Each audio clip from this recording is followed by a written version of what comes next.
Good morning. Breaking news overnight. J.J. Peterka is no longer a Buffalo Sabre. The Sabres have traded Peterka to the Utah Mammoth for defenseman Michael Kesselring and forward Josh Doan. Shortly after the deal, Peterka signed a new contract with the Mammoth for 5 years at $7.7 million per year.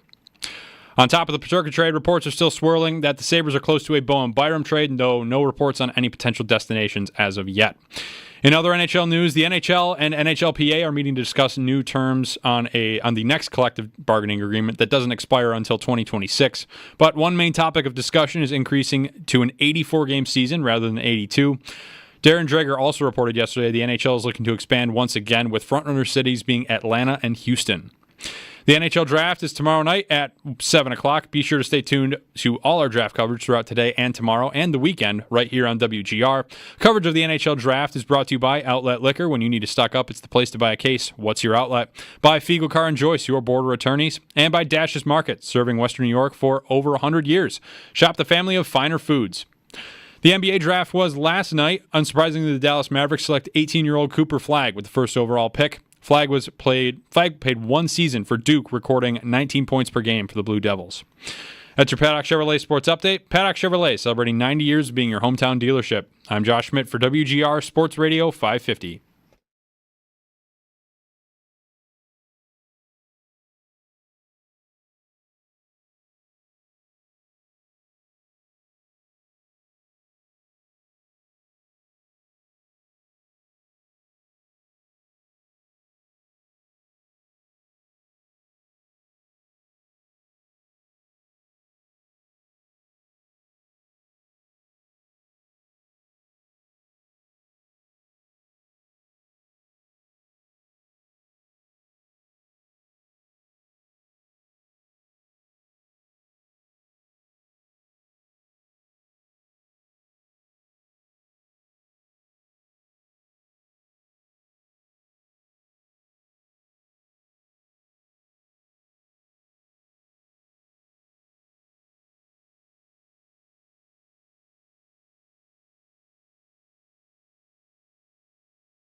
What is really coming down out there? Last night, Yana says to me, we need to cover the patio furniture before we go to bed. And I said, why? Well, it might rain a little bit in the morning. I'm like, it's not going to rain, but I'll cover it. Thank God I listened to my wife. That sentence has been uttered many times in my life. Yep. But yes, I woke up this morning and said, wow, glad I covered the patio furniture. Yeah, the word monsoon came to mind at times early this morning, waking up. Luckily for Jeremy, who's got the 100 holes of golf, as all those guys do at Wanaka Country Club this morning, it doesn't appear that it's raining like that down in Hamburg. And I don't think it's going to last. Yeah, so. Right? Yeah, so it could be worse. It could be worse, I guess. Good morning. Maybe you are waking up to the news that I know I woke up to. I think the trade happened at like 12:45 a.m. last night. I had a long day yesterday. Went to bed early because having to get up for this show is not normal for me. Right. I got the alert, the text alert while I was sleeping. Okay. Did you wake up to the text alert? Yes. Okay, so you kind of did find out in real time then. I found out in real time from the Sabres text alert. Right. So it had been reported, I guess, before they make it official. Mm-hmm. But I found out via that, and I had to look at the phone to kind of see exactly what was happening. And wait a minute, oh my God! Mm-hmm. And you start to think, all right, do I get up right now and look into it? No. I'm going to talk about this in like 5 hours. Right. Go back to bed. Rest up. There's time. There's time to get to that. Do you keep your phone then on alert overnight? Like your text. Good question. If someone texts you, there's the ping notification. I will have to tell you, and so I do. Part of the reason is when I was younger, my father passed away when I was in college. It was more of a late night thing, mm-hmm. and that happened. So I've always been weary of, okay, plus I'm in the business of news happening. Like, I just have to be ready for something to happen. The ironic part is, the night the Bills allegedly traded for Antonio Brown, I had my phone on silent without realizing it when I went to bed and did not know. Okay. So I actually never had to deal with that. You didn't. Meanwhile, I drove in here to talk for an hour with Brian, thinking that the deal was like done. So I've done a show talking about Antonio Brown coming to the Buffalo Bills, and I basically slept through the whole thing, and then woke up and said, "Hey, what happened? What are you guys talking about? Right. I didn't see this." It was over by that next morning. No doubt about it. But to answer your question, what's funny is a couple nights ago, had a few texts come in late just for things that people were texting me about. And it was like, dude, it's late. I'm trying to fall asleep, but I don't want to shut off my phone. Right. So, and then you wake up this morning, and it's almost appropriate, right? I think a lot of people are upset. And it's gloomy, and it's raining, and it's appropriate that what the Sabres did last night, trading J.J. Peterka. Joe, I said yesterday on the Extra Point Show, you were there, I said yesterday, I don't see any way this team gets better in 2025 on the ice simply with a Peterka trade. You'd have to get the best player in the deal, and I didn't see that happening at all. There's no way, to me, they were trading J.J. Peterka and getting better via just a J.J. Peterka trade. So if you're going to deal him, and by the way, the goal this year is to be better, right? You have to be better. You have to win. They're not trying they're not trying to take a step back, rebuild. They're not trying to get younger. The only way to get better via a J.J. Peterka trade is to have a secondary move after that. Doesn't have to be a trade. Could be a free agent signing, a plan that says, yes, we're moving him, but we're replacing him with player X or players X, Y, and Z, whatever it is. Okay, I would say, I think the opinion is, after what happened, the first part of that is right. They did not get better. They are not better today than they were 24 hours ago. They are worse on the ice than they were. What's next? Anything? Because if you don't replace... If you don't now make another move to get better, this is not a good trade for them to get better in 2025 and be a better roster. I completely agree. I do not believe that they are a better roster this morning. Jeremy Joe, by the way, Sal is in this morning. And if you have reaction to this trade, feel free to get in on the phone lines at 803-0550. We'll be talking about it all morning. We'll have Matt Beauvais a little bit later on in the show. We have some open Paul Hamilton as well. But open time for your calls. It to me, on its own, really the only defense for it, in my opinion, is if I then go and trade Bo Byram for a really good forward, then I look back on the totality of the deals, and I feel pretty good about it. But how does that feel that that's the defense, or maybe the best defense, when you make a trade with a player of this caliber? That's generally not a great trade in the moment when your instant reaction is, well, I hope they do this to offset what they just did, because what they just did, to me, is they caved. They caved on a player that didn't want to be here, and they said, okay, pretty quickly. Like, they did not really show much of a backbone, in my opinion, to trying to figure out if there could be a future here where Peterka would sign a short-term contract, or even see if, go ahead. You think you can get an offer sheet from somewhere? Go do that, and we'll match it. Like, there was none of that from this team with this player. I thought, at least from reading Elliot Friedman and listening to Elliot Friedman over the course of the week, it sounded like from him, which was a little different sounding than from other insiders. Like, I think Frank Saravelli was more plugged in on the agent and that side of it. But Friedman had a sentiment for 2 weeks of the Sabres don't want to do this. They don't want to trade Peterka. They'd like to find a way to keep this relationship going, or they would trade him. They've begun listening, but the only way they do it is if they... I don't think he used the word blow your socks off, but it was, by all intents and purposes, what he said. That you're really going to have to give them a juicy offer to get this player off their team. Michael Kesserling and Josh Doan, to me, doesn't strike that chord. And it doesn't mean that those two players cannot help the Sabres. I think there are some things to like about both of them. Really, what this trade does for me is It confirms a lot of priors about the Sabres that you might have had. One, the players that want to be here mentality, right? Again, no fighting, no, what do you mean? Oh, you want out? Okay, you have 4 years we have 4 years of leverage, of contract control before you can hit unrestricted free agent status. So, okay, I respect your wanting out, but no, I'm not doing that. I've got you for 4 more years. I'm at least playing you for 1 more of the 4, and he's got to sign. 2, the not spending to the cap. You would have had that confirmed yesterday. At this time, they could go and use it.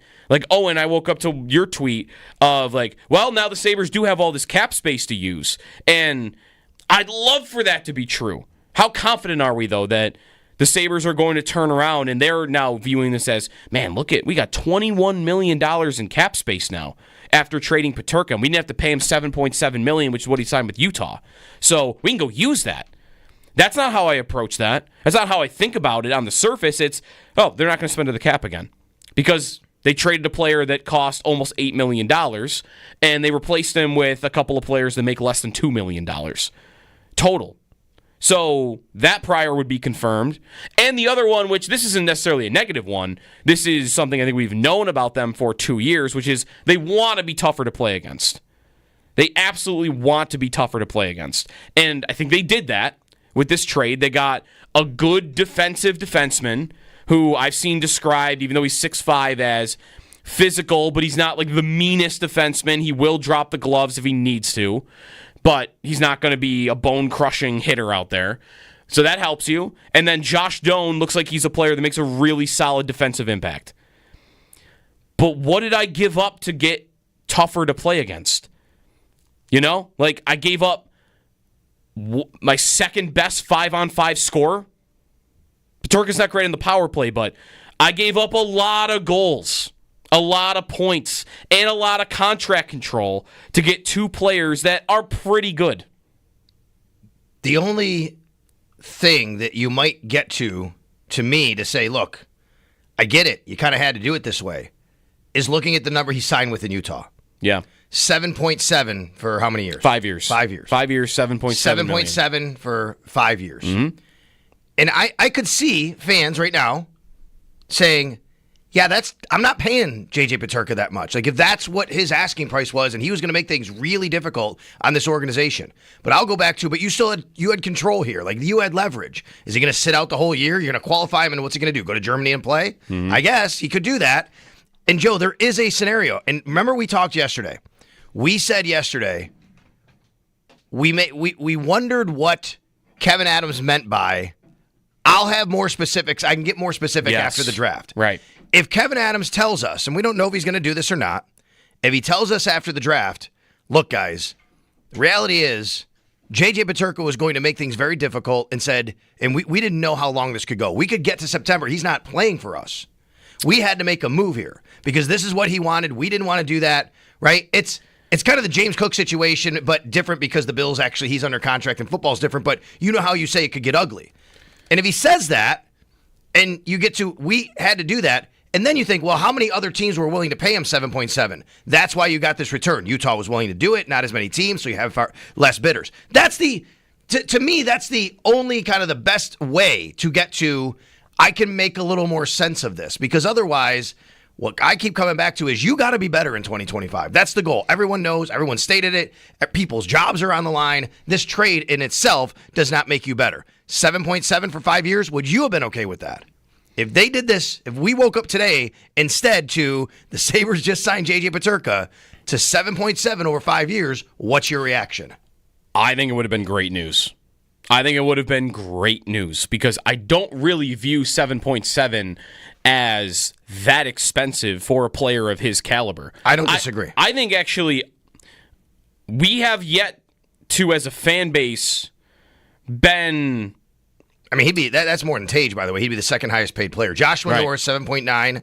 Tage Thompson, 7.1. How about that? A guy that some people forget is even on the team because he only played 3 games. Their highest paid forward. But we haven't, as a fan base, really even been exposed to what players like this get in the open market because you have two things that have been working against that. One, Sabres have never spent to the cap since, it's been at least 5 years since they spent to the cap. It's like $30 million of unused cap dollars in the last 4 seasons that they haven't used.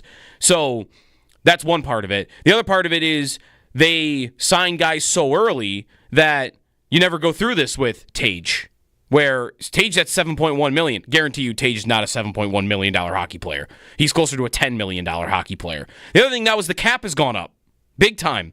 $95 million this season, and next year there are talks that it could be over $100. So $7.7 million to me would have been welcomed for this player. He's a very good especially player. On a 5-year deal versus a even longer. Maybe you can revisit and see where you are. Sure, I would have been fine with the 5 years. Yeah. I mean, it was 2 years. I would have been okay with it. Just anything that is going to have him on the ice for you this season. Yeah. Because this season, I don't care about the age for this moment in time. I'm trying to win right now if I'm that team, and this guy helps me win in a big way. And to have him dealt like this quickly, where, the worry of, he might not be signed and sit out in training camp in September, just come on. I'd hate to harp on the same example all the time, but Jonathan Drouin wrote a letter to the Lightning saying he'd never play for the organization again, and the team said, yeah, we're still not trading you, and he ended up playing for them again. It happens. And yesterday, the other part of it was what I said when we were on together. If Kevin Adams does this, if he trades him only because the guy says, I'm not playing for you, I don't want to play for you, and his mantra is, I only want players who want to be here, and here you have a 23-year-old who has not developed. We know that. Look, he's super young in this league, who's a high-level scorer for you, and you say, okay, you don't want to be here, I'm going to trade you. It's just setting a bad precedent to keep doing this. Because what's to stop the next guy from doing it? And by the way, maybe that's why they signed Tage Thompson early and Matthias Samuelsson early and Dylan Cousins early, because I just don't want to get a position where they say they don't want to play for me anymore. It's not even about the... Yeah, that's right. I don't want to be in that position. You just made it. If this is the reason why you're trading Tage Thompson, guess what? You just made it even easier for the next guy to walk into your office and say, wait, that's all I need to do to get to go somewhere else? Yeah. I don't want to be here anymore. Please trade me. Okay. Yeah. I fear about that. I would too, a little bit. I used the example yesterday of, was high school or college or whatever. Maybe you had this where you have a job, like a retail job that really stinks. Nobody likes it, but you got like a group of friends that are there, so you're all doing it together or whatever. And then that first person quits, and then it's like, okay, I think, and then within a month everybody's gone because all right, we're good here. And sure, if in a year. Maybe right now they're saying, I'm good. We're going to give it another year. I'm not thinking about it right now. But in a year, if they miss the playoffs again, and Dahlin goes, year 8, I think I might be done. And he thinks, JJ got out pretty easily last year. Mm-hmm. Wasn't that contentious. There wasn't that much of a fight. He got right out. Then it might allow them to get to that decision quicker. Rather than an organization that, listen, you can't just do, everybody's got to be dying to wake up a Buffalo Sabre, like Adams talked about earlier in the week. You can't assume everybody on the team is thinking that way. It's just, you haven't earned that. As a team and as an organization, you have to earn that. And they have a locker room right now with guys that, it just might be depending on how brash a person is. Where, okay, a guy like Peterka has the self-confidence to go tell his agent, go get me out of there. I don't want to be there. Where there might be other players on the team that are thinking it every day, but they don't really want to make a problem. And now, when you show everybody else, it won't really be that much of a problem. We'll just trade you in a week. Or in a month, however long it's been since Peterka might have wanted out. I don't like the precedent that sets, and I don't like that they were willing to set that precedent for only this much. Which, again, if you don't know much about these players, listen, that's no shame on you. These are not really household names in the league. They're young players. Mm-hmm. They have played each 2 full seasons in the NHL. They have actually one's 22, one's 25. Only played one. Right, 22 and 25. Not that they're here to score goals, but they have scored a combined goals in their careers less than what Peterka scored last season. So there's that. But one of them's a defenseman, and Kesserling could be good. I watched some of him this morning. Like 6'5", he skates really well. He has a nice shot, although I did see a good evaluation of him that he shoots all the time. Like he shoots a lot, which might not be a good thing because he only scored 7 goals. But whatever. Like there looks like there's a heavy shot. I'm kind of here for that. That's funny. Just shoot. Every time he gets it. Got a guy that just shoots all the time, and like we're just gonna go mad about it. Yeah, no matter. They're gonna love it when it goes in, and then like, why is this guy shooting? Yeah, he's the Jameis Winston of defensemen. I love it. Uncorking it. So that might be a good player. Right shot defenseman, 6'5". Like we could talk more about him. We'll try to get a guest on from Utah at some point, and then Josh Doan, who's going to help them on defense. Good defensive forward. Let me ask you this. You just said it. Right shot D. Remember Kevin Adams even said in the press conference, right shot D are very hard to come by. Do you think, it reads to me like they kind of made sure, like if we're going to do this, we got to get that type of player back, which kind of pins you in a little bit of a corner if you're going to do that. Like, hey, what's the asking price for JJ Peterka? You ask 20 teams who are interested, and every team he talks to, he says, you got to give me back a right shot D. Yep. That really limits the pool of what you can trade for.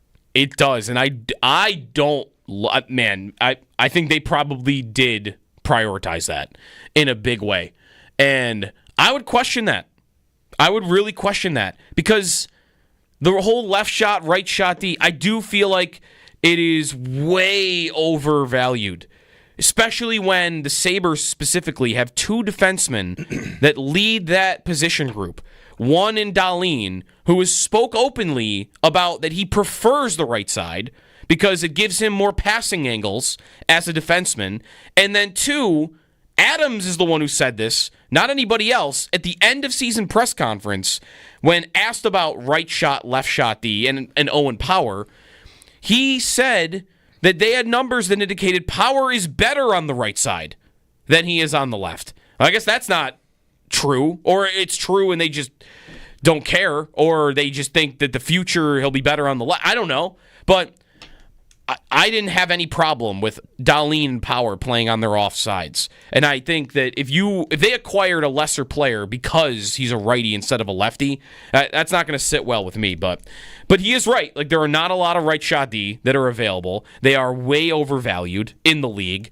And listen, that would be one area where I'd like a GM to kind of take advantage of the league, not fall in line with, oh yeah, I'll spend a ton to get guys that, Kesserling cost a lot to get. JJ Peterka is what it cost to get this guy as a right shot defenseman who has never played 18 minutes a night per season.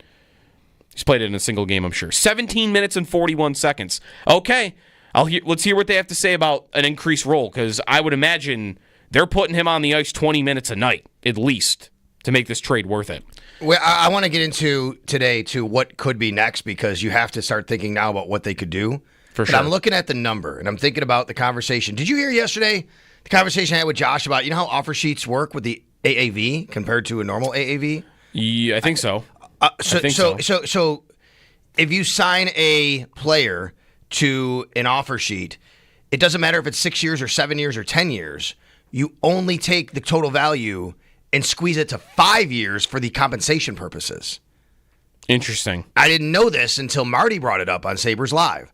So yeah, I didn't either. If you sign an offer sheet to a guy for, let's just use round numbers here, 7 years, $70 million. Mm-hmm. It's not $10 million a year.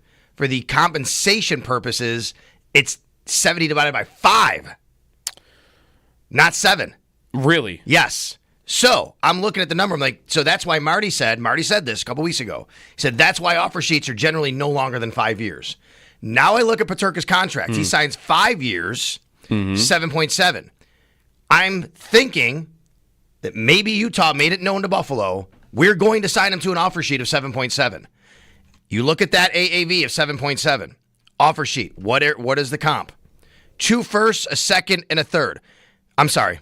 A first, a second, and a third. 1 first. 1 first, a second, and a third. If I'm the Sabres, I've said this all along, and I'll stick to it. I'm not interested in that. I'm not taking that compensation. I don't care. No, I'm not. So what does that lead you to? Sabres go, okay, we're not paying him that, so just make a deal and give us players. Because to me it has to be where the Sabres then said, then we're not going to match that offer sheet, but we're also we don't want the compensation. So what do you want to do here? Or you match it. Right. They could have matched it. I agree with you. Or you match it. I agree with that, and they should have done that. But yes. my thought is here, this is what happened. Right. That they decided we're not paying that money. But this is where this player. This is where I just don't, and we got to take a break, and we have some guys who want to get in on the phone lines on this. That's where I just don't feel like the Sabres were squeezed. I know that there was the talk of the offer sheet and, a guy that doesn't want to be there, but I don't feel like they were squeezed that much, because even in a hypothetical like that, I'm still the guy with the leverage if I have the opportunity to match it. Because, okay, I'm not saying you'd want him to play the whole 5 years, but all right, here, you just gave me an extra year of control. You're under contract now for 5 years, and I'll trade you when someone offers something good. I'll look. I'll in respect to the player, I'll call around even. I'll listen. But I'm not trading you until somebody gives me the value, and until then, you're under contract. And you need to keep playing if somebody wants you and wants to pay you. Right. And listen, that's the other. There's a lot of assets or factors to get to on this, and the idea that they felt like they had to trade him. But Peterka, you didn't even test him in his agent if they sit out and don't play for you at the beginning of the season after you match an offer sheet or something. How's that going to look on him? Hockey is not like other sports. Hockey culture could look down on you big time for that if you sit out games and don't play. So I think the Sabres should have called his bluff. I think they should have called his bluff on whether he might have sat out or not played or not signed a contract, and they didn't even test it. I think technically, I don't know, and I have to look operationally. I could be wrong. I don't think you could sit out after matching an offer sheet because that becomes binding. I do think you could sit out after giving him a qualifying offer, right? And then him. Yeah, you're right. What I'm saying though, he could have just not signed though. I'm saying. Okay. Once he signs the offer sheet, he signs. Then he's got to play. Yeah. He's signed. He's not under contract. Right. Until during an RFA status. Right. 803-0550 is the phone number. Mark and Scott, if you hang on hold through the break, we'll get to you right when we come back. We have open phone lines at 803-0550. JJ Peterka traded late last night, almost 1 o'clock in the morning, for Michael Kesselring and Josh Doan of the Utah Mammoth. The Sabres trading another one of their critical players to a team that didn't exist 5 years ago. They did that before. Jeremy is doing 100 holes right now. We'll check in with him, get his thoughts on this trade and also what's going on and how he's doing down at Wanaka. We'll talk to Matt Beauvais a little bit later on. He did a mock-off season yesterday. We already got that. We got one deal that's happened, so off-season's already begun for the Sabres. Draft on Friday. It's Jody Biasi, Sal Capaccio. Do your phone calls next here on WGR.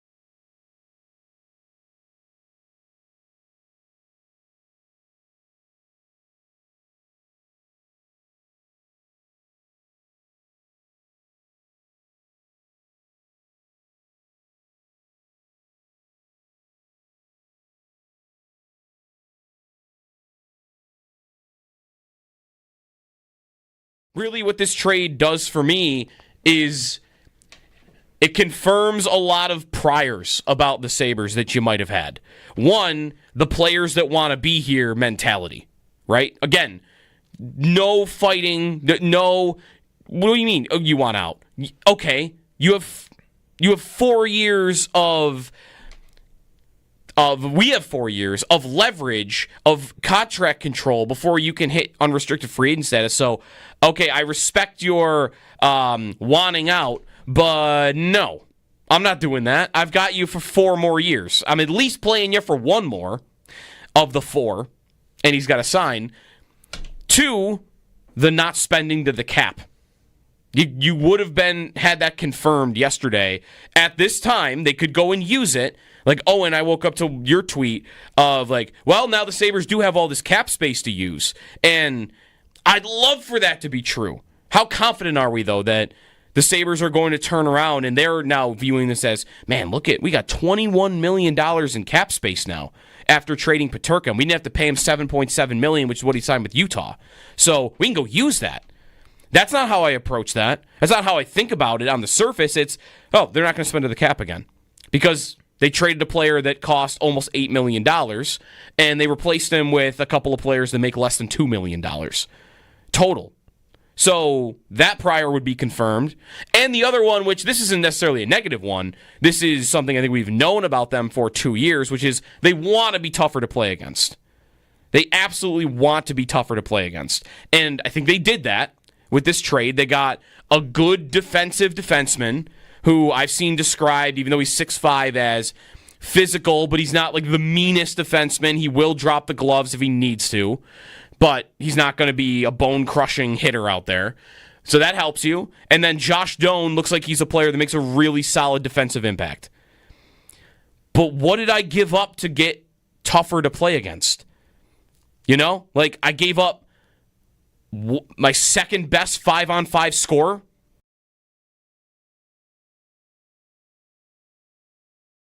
I thought, at least from reading Elliot Friedman and listening to Elliot Friedman over the course of the week, it sounded like from him, which was a little different sounding than from other insiders. Like I think Frank Saravelli was more plugged in on the agent and that side of it. But Friedman had a sentiment for 2 weeks of the Sabres don't want to do this. They don't want to trade Peterka. They'd like to find a way to keep this relationship going, or they would trade him. They've begun listening, but the only way they do it is if I don't think he used the word blow your socks off, but it was, by all intents and purposes, what he said. That you're really going to have to give them a juicy offer to get this player off their team.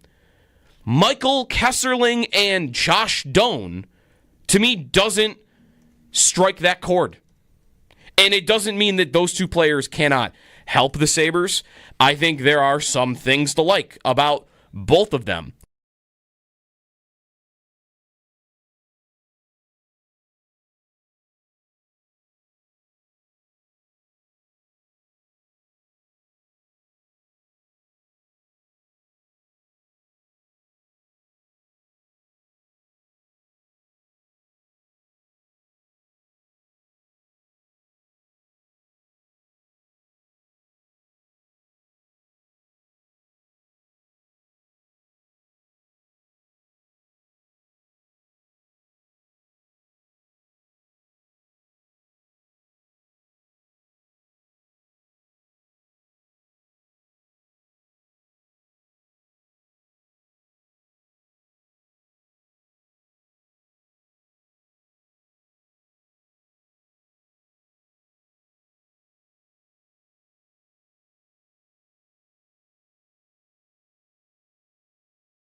Breaking news overnight, JJ Peterka has been traded to the Utah Mammoth. The Sabres trade Peterka to the Mammoth for defenseman Michael Kesselring and forward Josh Doan. Shortly after the deal, Peterka signed a new contract with the Mammoth, 5 years at $7.7 million per year. On top of the Peterka trade, rumors are still swirling around Bowen Byram. The Sabres and Byram are reportedly splitting, and Byram is looking for a trade to another team in the NHL. No potential destinations reported as of yet. In other NHL news, the NHL and NHLPA are meeting and discussing new terms on the next CBA. One main topic of discussion is increasing to an 84-game season. Darren Dreger also reported yesterday the NHL is looking to expand once again, with the front-runner cities being Atlanta and Houston. The NHL draft starts up tomorrow night at 7 o'clock. The Sabres still currently hold the 9th overall pick in the first round. Be sure to stay tuned to all our draft coverage throughout the weekend right here on WGR. Coverage of the NHL draft is brought to you by Outlet Liquor. When you need to stock up, it's the place to buy a case. What's your outlet? By Fiegel Car and Joyce, your border attorneys, and by Dash's Market, serving Western New York for over 100 years. Shop the family of finer foods. Those are your Paddock Chevrolet sports headlines. Paddock Chevrolet, celebrating 90 years of being your hometown dealership.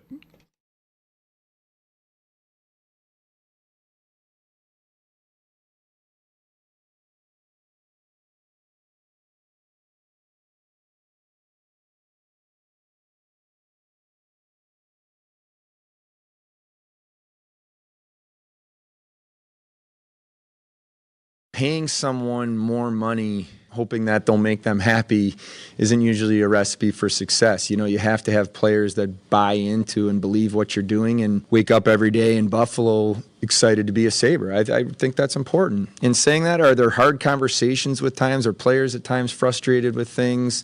Absolutely, and that's part of the relationship building that I believe in from my job through the coaches. Having those conversations. There's hard days too where players are frustrated or I'm frustrated, but that doesn't mean you just, because a player is upset at that day and you're just trading them. Kevin Adams. You know, just to get the details on that example that I used from the last segment about... This happened to the Lightning once upon a time with one of their young stars, and they decided not to do anything. Jonathan Drouin, who they drafted 3rd overall, his agent, the same agent, by the way, that J.J. Peterka has, Alan Walsh, who's Paul's talked about, wrote a letter to the Lightning where it said, quote, "In light of recent developments, it's clear for both sides' best interest that Tampa Bay Lightning trade Jonathan, as there's no reason for Jonathan to continue with the Tampa Bay Lightning organization in any capacity. We will have no further comment as we await the Lightning to conclude a trade that involves Jonathan." He played 92 more games for the team. He played 16 playoff games, by the way, and was almost a point-a-game player and helped them in those playoffs. And then they traded him for a top-pair defenseman. To Montreal? To Montreal. Like more than a year later. Mm-hmm.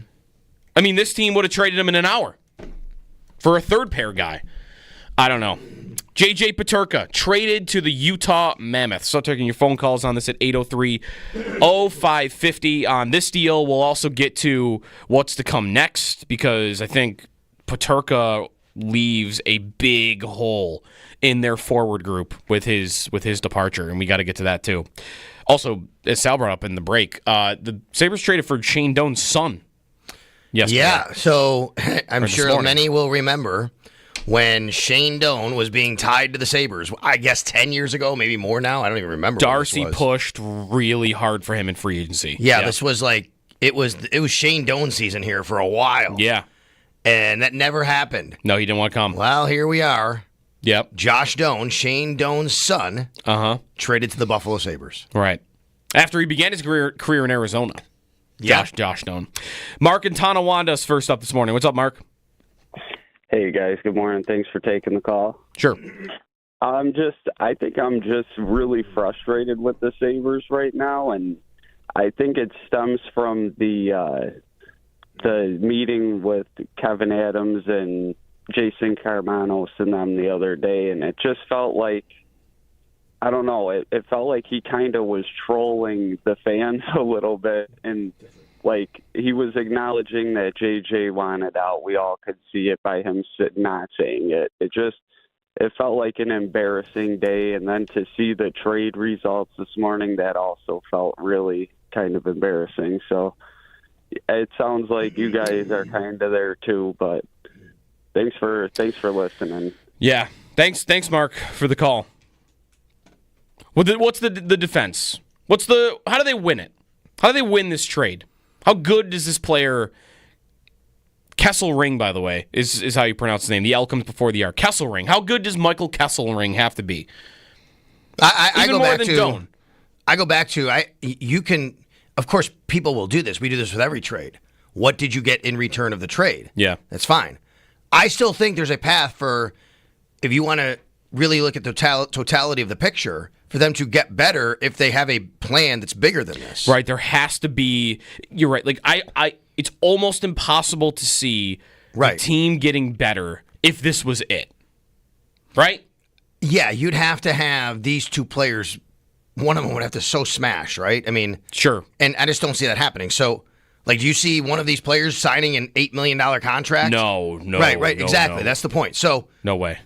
So to me, just like I said yesterday, there's almost Joe going into this. I figured there's no way you can get better on the ice. You trade JJ, just no way, unless there's something that comes after that you have a plan for that that you're going to do a trade or a free agent signing. Say, look, we had to move JJ to make this work. Right. And you could even argue, did you have to move JJ? But no, money-wise, spot-wise, top six, all that, that's how you get to, okay, I can kind of see what you did here. But to me, it's still kind of a long shot. Scott and Hamilton on this. Morning, Scott. Hey, morning, guys. I'm just curious, like, how deep are the wounds for this fan base? Where, how are you guys going to turn this around where the fans are engaged in buying season tickets again? Like, is it 1 year and the playoffs? I'll hang up and listen. Thanks. I'll maintain what I said many times. They make the playoffs, the building sold out the first night. It doesn't matter. And then guess what? People are buying season tickets after that. We love our hockey here. We do. I know a lot of people have said, I'm checked out. I get it. You're coming back if they make the playoffs. If they make the playoffs, absolutely. You're going into the building. You're watching playoff hockey. It'll be loud. And then you'll be really excited for the next season. That's just the way it works as sports fans. You could say, you want right now, I'm checked out, I'm not going back. They make the playoffs, you're going back. 2 years ago, they didn't even make it. They just came super close. And they recovered some on their season ticket base and getting fans back in the building and getting people to believe again, right? Like, the energy around the team was good. That offseason after the summer of 2023, vibes were pretty good. It felt like, okay, Devin Levi's here, and that was our only problem, and we're going to score a bunch of goals again, and now we're going to make it. And, Florida, they were only 1 point better than us, and they made it to the finals. Like, we're not far away from that. Think of how that sounds now, by the way. They weren't that far away from Florida 3 years ago, 2 years ago, and now, holy cow. Yeah, I think people will come back, but if you don't turn it around, how long can you go not turning it around? And because every year more and more people will check out and more people will stop believing, and I think that all happens in waves if this group right here with Dahlin and Thompson and Tuck, like, those are the guys where if they hit the ejector seat, then I think a lot of people are going to file out for believing in this team and buying tickets and all of it. And I'm sure some people already have. Like, there's no doubt. I've talked to people. I think that even happens a little bit. He was a fan favorite for some. He wasn't the most popular player, but he's probably one of them. Joe, I have an 11-year-old at home who has not found out yet. He's probably finding out right now as we speak. It's his favorite player. Sorry, He's got buddy. 2 jerseys. Sorry, buddy. Got a blue and a white. Yep. And we go through this as sports fans, and it's different than when I was a kid. You didn't have the kind of free agency you do today when I was a kid. So anytime you buy jerseys now, you're like, how long is this player going to be here? You kind of have to think about that. Then you know that, like, there's a possibility. You think about contracts. So it is different today. I remember going through this with Jack when this happened. Much younger, though. Don't even know if he remembers, but it was like bracing and had Jack jerseys and things like that. Yeah, so I know that that's hitting hard this morning for me. It did happen quick. I mean, you buy a Peterka jersey at any point in the last 2 years. Like, if someone was asking me, like, hey, I want to buy a jersey for my kid, who should I buy? Who's safe? Who's a player that I shouldn't really have to worry about? Like, I would have told him Peterka's one of the, like, 22 years old. How long do you have the jersey? A year? I'll give you the three that we have that he has. Okay. Oh no. Cousins, Peterka, and Owen Power. Oh, someone go hide Owen Power. Oh no. But that's we don't need. To your point, the question was, yeah, how long is Giannis says, well, if we're going to buy a Cousins jersey, yeah, how long is he going to be? I'm like, well, he just signed a contract. He's going to be here for a while, right? Bam. 2 years later, whatever, But that again, right. it's wild. I mean, the trade deadline was the first time I really thought about the idea of Peterka being traded. Not really, but before there were whispers, but even before that, about he might not love it here. And that is something that we should dig into a little bit later on, maybe when we have Paul on or before that. The idea that he might not love it here, big city kid, he's from Munich, right? Like, he might want to go to a bigger market. How many times was that said? A lot. I heard that a lot. He went and signed in Salt Lake City. I mean, Salt Lake City. Is Salt Lake City even bigger than Buffalo? I don't even know. It's not. It's not? By like 80,000 people. He didn't go to Los Angeles. He went to Utah.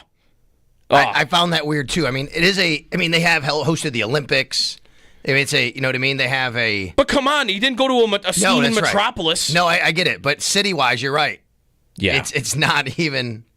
bigger. Dig into that a little more. If you're on hold, stay there. We'll roll through calls. We'll check in with Jeremy as well. Got the money. Holes, but he did get the money.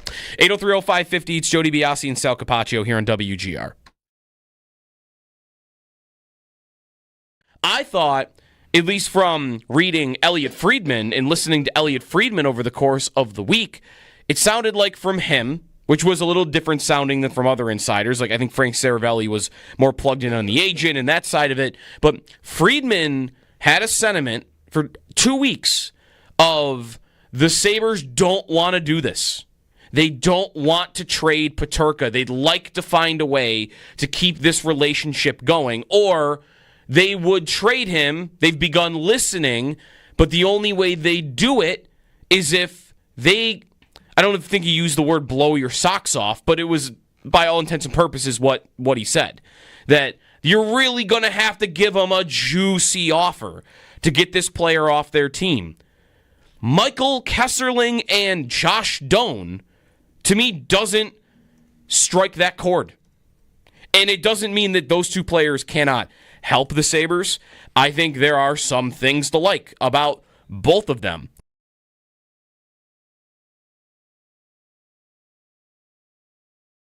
Really, what this trade does for me is it confirms a lot of priors about the Sabres that you might have had.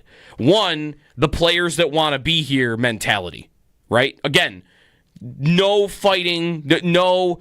What do you mean? Oh, you want out? Okay, you have 4 years of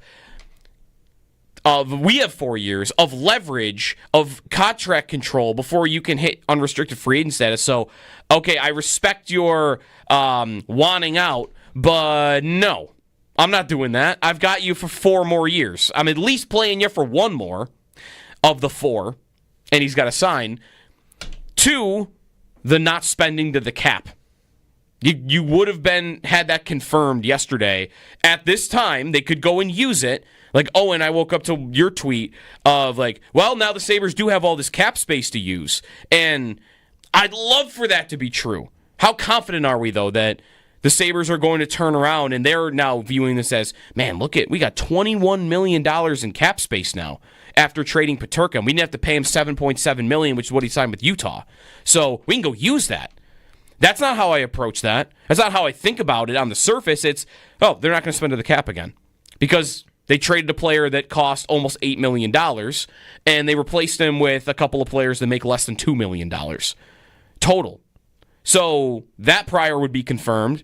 And the other one, which this isn't necessarily a negative one, this is something I think we've known about them for 2 years, which is they want to be tougher to play against.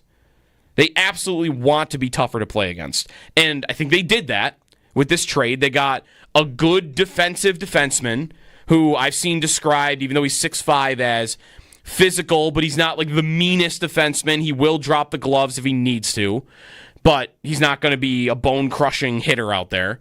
So that helps you. And then Josh Doan looks like he's a player that makes a really solid defensive impact. But what did I give up to get tougher to play against?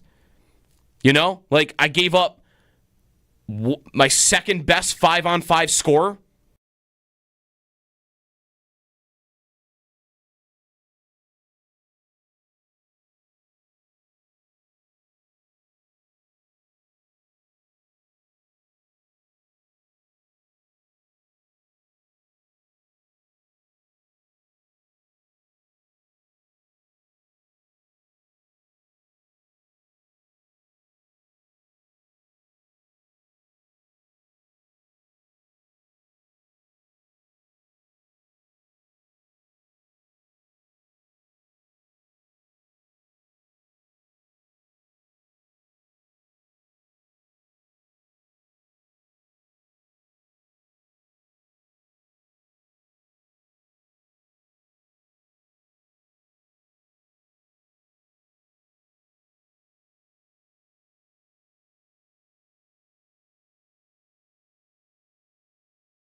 All right, back here on WGR, Justin, Brian, John, hang on hold. We got an open hour coming up. We'll roll through phone calls on the trade from last night, Peterka to Utah. Let's check in now with Jeremy. Jeremy White, 100 holes down at Wanaka. And I guess it's not raining there like it is here, which I'm sure is good for you. No, not raining. There's a train thundering by. I cannot confirm nor deny whether it's the wide receiver train, but there is a train going by. Okay, we had a situation yesterday, me and Sal played. Oh, yeah. Where on the 17th hole, I am 100 yards out, and I'm in the middle of my backswing, train horn. Like very close. Like the train was just passing by our hole. I don't know what the USGA rule is on that. During his backswing. Has the talk this morning amongst the group and the people been all about J.J. Peterka or more golf? Here? Yeah. On the course? A little bit of Peterka, a little bit, got here like 4:30, 5 o'clock a.m. Like, all right, what happened? So a little bit of that. We're the early stages are where you go the fastest because, you want to make sure you get the holes in before the time runs out. Yep. So we're moving. As you guys were talking, I had you on speakerphone on the ground as I hit a 50-degree wedge. So, wow. How'd the shot go? Efficiency. Fine. A little left. All right. I've got two birds, though. So 2 birdies already through, and how many holes are you through? We are through 12 or 13. Okay. All right. Really good start. You set my over-under at what, 7.5? 7.5. You're well on pace for that, I think. Although I think you then reset it at 77 this morning. Yeah, so we're out here, and sorry, I missed what you said. We're just going up to the green. But yeah, 2 through 12, so 2, 12 or 13. Tell everybody how they can still donate to you while you're on the course, Jeremy. Well, I tweeted it recently, but if you want just the actual address, it's give.roswellpark.org/ and this is the easy part that I made my own page. Roswell lets you do this with all their fundraising. give.roswellpark.org/go-to/Jeremy, and that'll redirect you right to my page. You can make donations. I'll post some more stuff. I got a match coming up later today with Nate. All right. So noon today, Nate and I play together. He's out here doing this as well. It's a great event. We get a lot of people and raising money for the Courage of Carly Fund and for the Luca Kalani Foundation, 2 local charities that, give a lot of money to kids and families in this area for quite some time now here. So this event gets bigger every year. And, it's always a pleasure to be out here. Sorry to miss the Peterka news, but, good reason. You, I think, should be happy because you said yesterday you were hoping for big things happen, to retake the big things happen crown while you're away. True. I was not hoping. I mean, the Peterka thing we've been talking about for a couple, weeks, and today it settled in. I don't think my kids are old enough to be heartbroken by it, Sal. Like if you're talking about Sammy Watkins when he got traded, might have been a moment. Well, for him. I told you it's actually Peterka is his favorite player because he's from Germany, and has a jersey like his mom, and he has 2 jerseys, 2 JJ jerseys. Yeah, that's tough. I mean, JJ the Turkey was one of the fun things we had. I love that. And that's gone. Like both my, the twins would say JJ the Turkey all the time. And now, it's gone, which, whatever, that happens.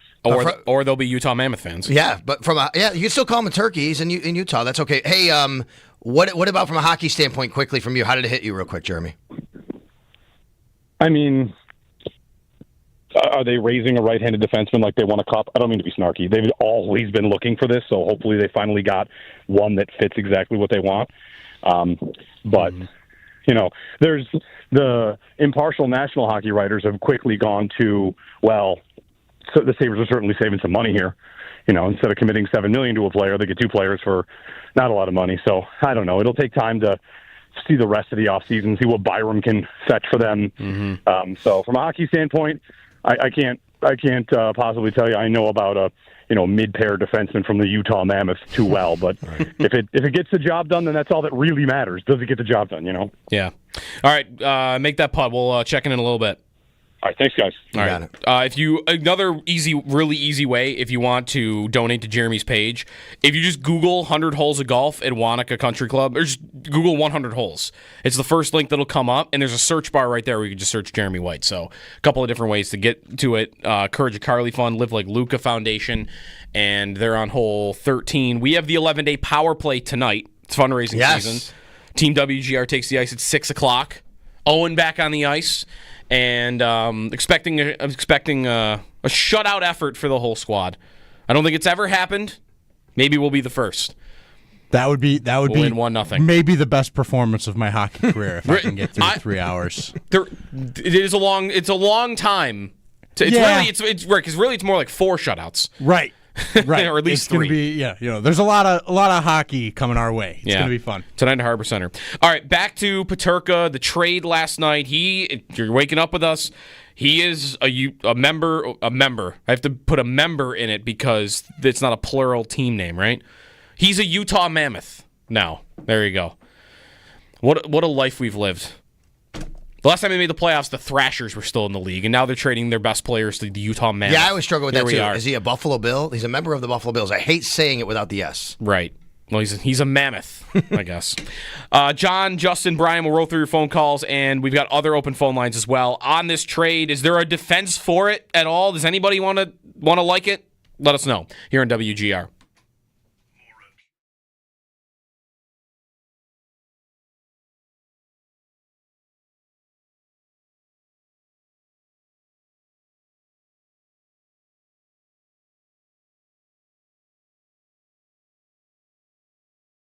I thought, at least from reading Elliot Friedman and listening to Elliot Friedman over the course of the week, it sounded like from him, which was a little different sounding than from other insiders. Like I think Frank Saravelli was more plugged in on the agent and that side of it. But Friedman had a sentiment for 2 weeks of the Sabres don't want to do this.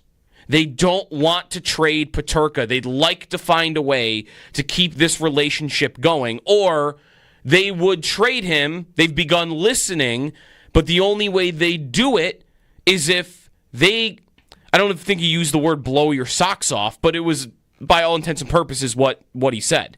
That you're really going to have to give them a juicy offer to get this player off their team. Michael Kesserling and Josh Doan, to me, doesn't strike that chord. And it doesn't mean that those two players cannot help the Sabres. I think there are some things to like about both of them.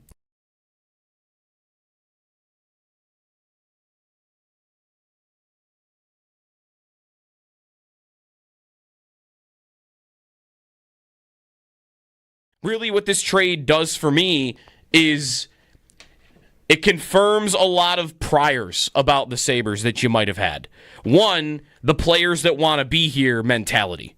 Right? Again, no fighting, no, what do you mean? Oh, you want out. Okay, you have 4 years we have 4 years of leverage, of contract control before you can hit unrestricted free agent status. So, okay, I respect your wanting out, but no, I'm not doing that. I've got you for 4 more years. I'm at least playing you for 1 more of the 4. And he's got to sign. 2, the not spending to the cap. You would have had that confirmed yesterday. At this time, they could go and use it. Like, oh, and I woke up to your tweet of like, well, now the Sabres do have all this cap space to use. And I'd love for that to be true. How confident are we, though, that the Sabres are going to turn around and they're now viewing this as, man, we got $21 million in cap space now. After trading Peterka, and we didn't have to pay him $7.7 million, which is what he signed with Utah. So we can go use that. That's not how I approach that. That's not how I think about it on the surface. It's, they're not going to spend to the cap again. Because they traded a player that cost almost $8 million, and they replaced him with a couple of players that make less than $2 million total. So that prior would be confirmed. And the other one, which this isn't necessarily a negative one, this is something I think we've known about them for 2 years, which is they want to be tougher to play against. They absolutely want to be tougher to play against. And I think they did that with this trade. They got a good defensive defenseman who I've seen described, even though he's 6'5", as physical, but he's not like the meanest defenseman. He will drop the gloves if he needs to. But he's not going to be a bone-crushing hitter out there. So that helps you. And then Josh Doan looks like he's a player that makes a really solid defensive impact. But what did I give up to get tougher to play against? You know? Like, I gave up my second best 5-on-5 scorer.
Good morning. News from overnight. Breaking news. The Sabres have traded J.J. Peterka to the Utah Mammoth for defenseman Michael Kesselring and forward Josh Doan.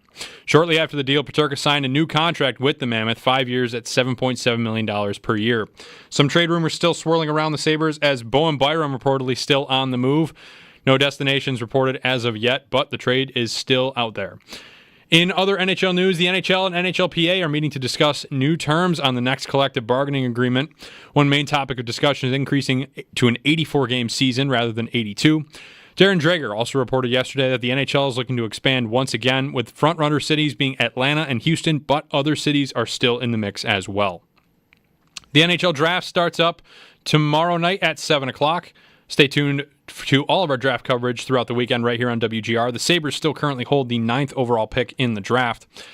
Coverage of the NHL draft is brought to you by Outlet Liquor. When you need to stock up, it's the place to buy a case. What's your outlet?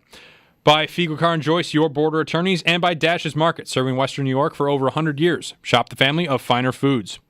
And in the NBA draft last night, unsurprisingly, the Dallas Mavericks select 18-year-old Cooper Flagg with the first overall pick. Flagg played one season for Duke, recording 19 points per game for the Blue Devils. That's your Paddock Chevrolet Sports Update. Paddock Chevrolet, celebrating 90 years being your hometown dealership. I'm Josh Schmidt for WGR Sports Radio 550.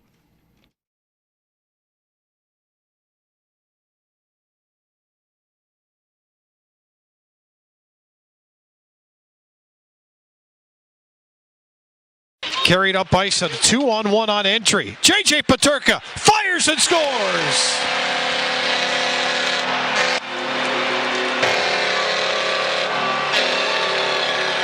Early goal here in the second. It's 4-1 Buffalo. J.J. Peterka on the move to Utah, the Mammoth. And he gets a 5-year deal, $7.7 million per year. Good morning. It's Jeremy and Joe. Jeremy's got 100 holes this morning. Sal Capaccio was in. And we got news to talk about. We got full phone lines. We'll start rolling through your calls. Right before we get to calls, though, we were talking in the break about like the contract and whether that's, like I said earlier, that's a deal I would have been very happy with to see the Sabres sign him to. He signs in Salt Lake City, Utah. He doesn't go to a big market at all. He goes to a team where it's even really hard to argue, like, if the winning part of it is what really matters to you, I'm not saying they are worse off than the Sabres for this in, like, a belief of winning from a player. But they didn't make the playoffs last year. They were fine. They had 89 points, the Utah did last year. 89 points. But you didn't go to Florida or Tampa. You know, you didn't go to some perennial winner. You went to a team that was bad when they were in Arizona, and then they moved, and then they were pretty good, but they weren't a playoff team. So you didn't go to a perennial winner. You didn't go to a big market or you didn't go to a big city. Was it? How much of it was about the money? I think a lot of it was. I believe that if the Sabres had offered this contract to J.J. Peterka, he'd be a Buffalo Sabre today. That's what I believe. I don't know that. And to me, that means that Kevin Adams just didn't feel that was the value for this player. And if that is true, man, that would I would have a lot of feelings about that are not positive. I mean, or he could feel, no, I could have offered him that, but I don't want a guy who just doesn't want to be here. Mm-hmm. As we listen to him talk, the way he talks, and said, look, I could pay him that. Just for the money? But I'm not. I do think it's a very, very telling quote from the press conference the other day. He said, we could play it. I think, do you have it there? Could you play that, Josh? Could you play the quote? He said something about paying a player and is not always going to make a player happy or something like that. Do you have that?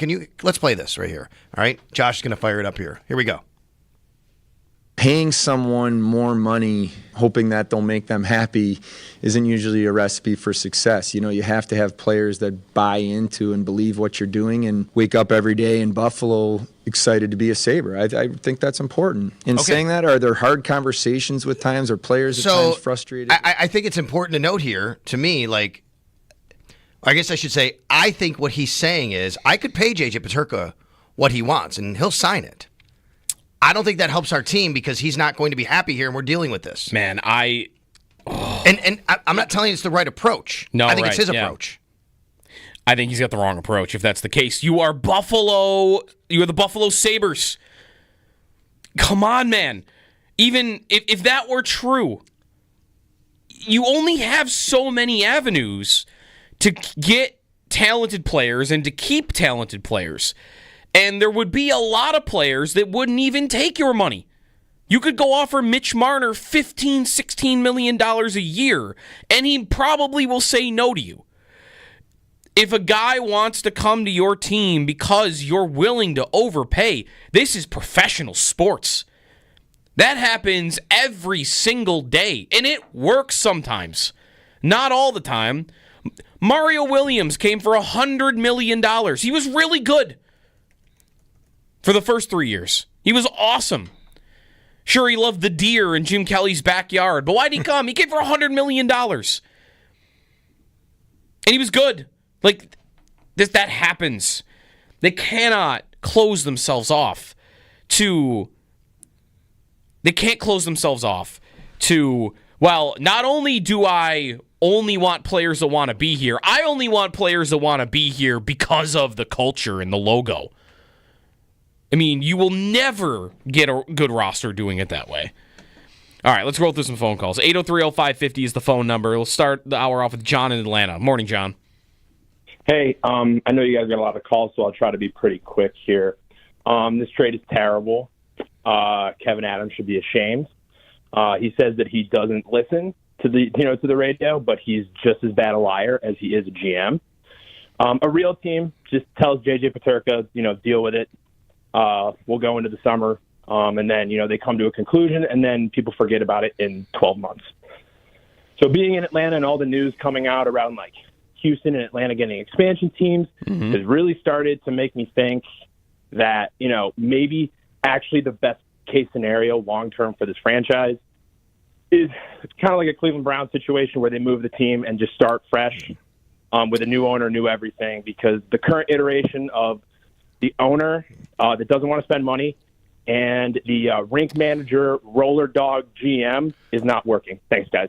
All right. Yeah, well, that's not going to happen. They're not going to the Sabres are not going to move, and then Buffalo gets another different team. And it's not the best case scenario for the Buffalo Sabres to move. Sorry. Right. Well, he's saying not get another move, team. He's trying to weasel your way into an expansion draft. Is what you're trying to do. Yeah. I know you're frustrated, but that's just no. Yeah. We do have somebody who actually thinks this is a good trade for the Sabres who tweeted at me. Okay. Thomas writes in, at Sal Sports, by the way, getting connected with our fans, brought to you by Northtown Kia, Western New York's #1 Kia dealer. Shop online at northtownkia.com. Thomas says, they absolutely are better. They got exactly what they desperately needed on the blue line and traded Jeff Skinner's little brother, a guy that can't win one-on-one battles. All right, they did that. And who's going to play in their top six now? Sure, they might be tougher to play against. Who's going to play in their top six? Who's going to score? Let's go through it real quick before we get back into phone calls. Tage is a top six player. Yep, every day of the week. Tuck, top six player. Am I just forgetting their Josh Norris. Okay? Injury-prone Josh Norris. Top six player. That's 3. Who's the next name I should mention here? Am I missing somebody obvious? I'm trying to look. I'm going. Who is a legitimate top 6 player on this roster? I can't be done at Yuri Kulik. I mean, right now? He has to be. I mean, he's got to play there, maybe. I mean, do you consider him that? I guess. I mean, you could. On a good team, I think that he's a third liner with the potential to be a second liner. But on this team right now, he's penciled in. Is Benson isn't there, right? That's the thing. Yes, you are addressing Ryan McLeod. Ryan McLeod is you want him to be a third line center. Right. That's the thing. You are addressing a need here. You're getting another defenseman who looks to be pretty good, and you're adding another forward that is good defensively that makes you tougher to play against. You're sacrificing an important piece off your first or second line that you do not have a replacement for right now. And that's where you've said, like, they got to get it now. They got to go get it via a Byram trade, or maybe they have to do it in free agency. But they cannot walk into the season without even trying to fill the hole that they just made, because I think they just made a big hole. It is possible to come out on the on a really good end after this trade, like on the better end. You come out on the other side better. But it requires another move to replace losing JJ, because I think you did, as you say, fill other areas where you needed. That said, they're going to trade Bo Byram too, though. Most likely. They are, and I really do wonder what they're going to get for him. I don't know how much confidence to really have that. I don't know how much confidence to have that they're going to get a Peterka-level player back for Byram.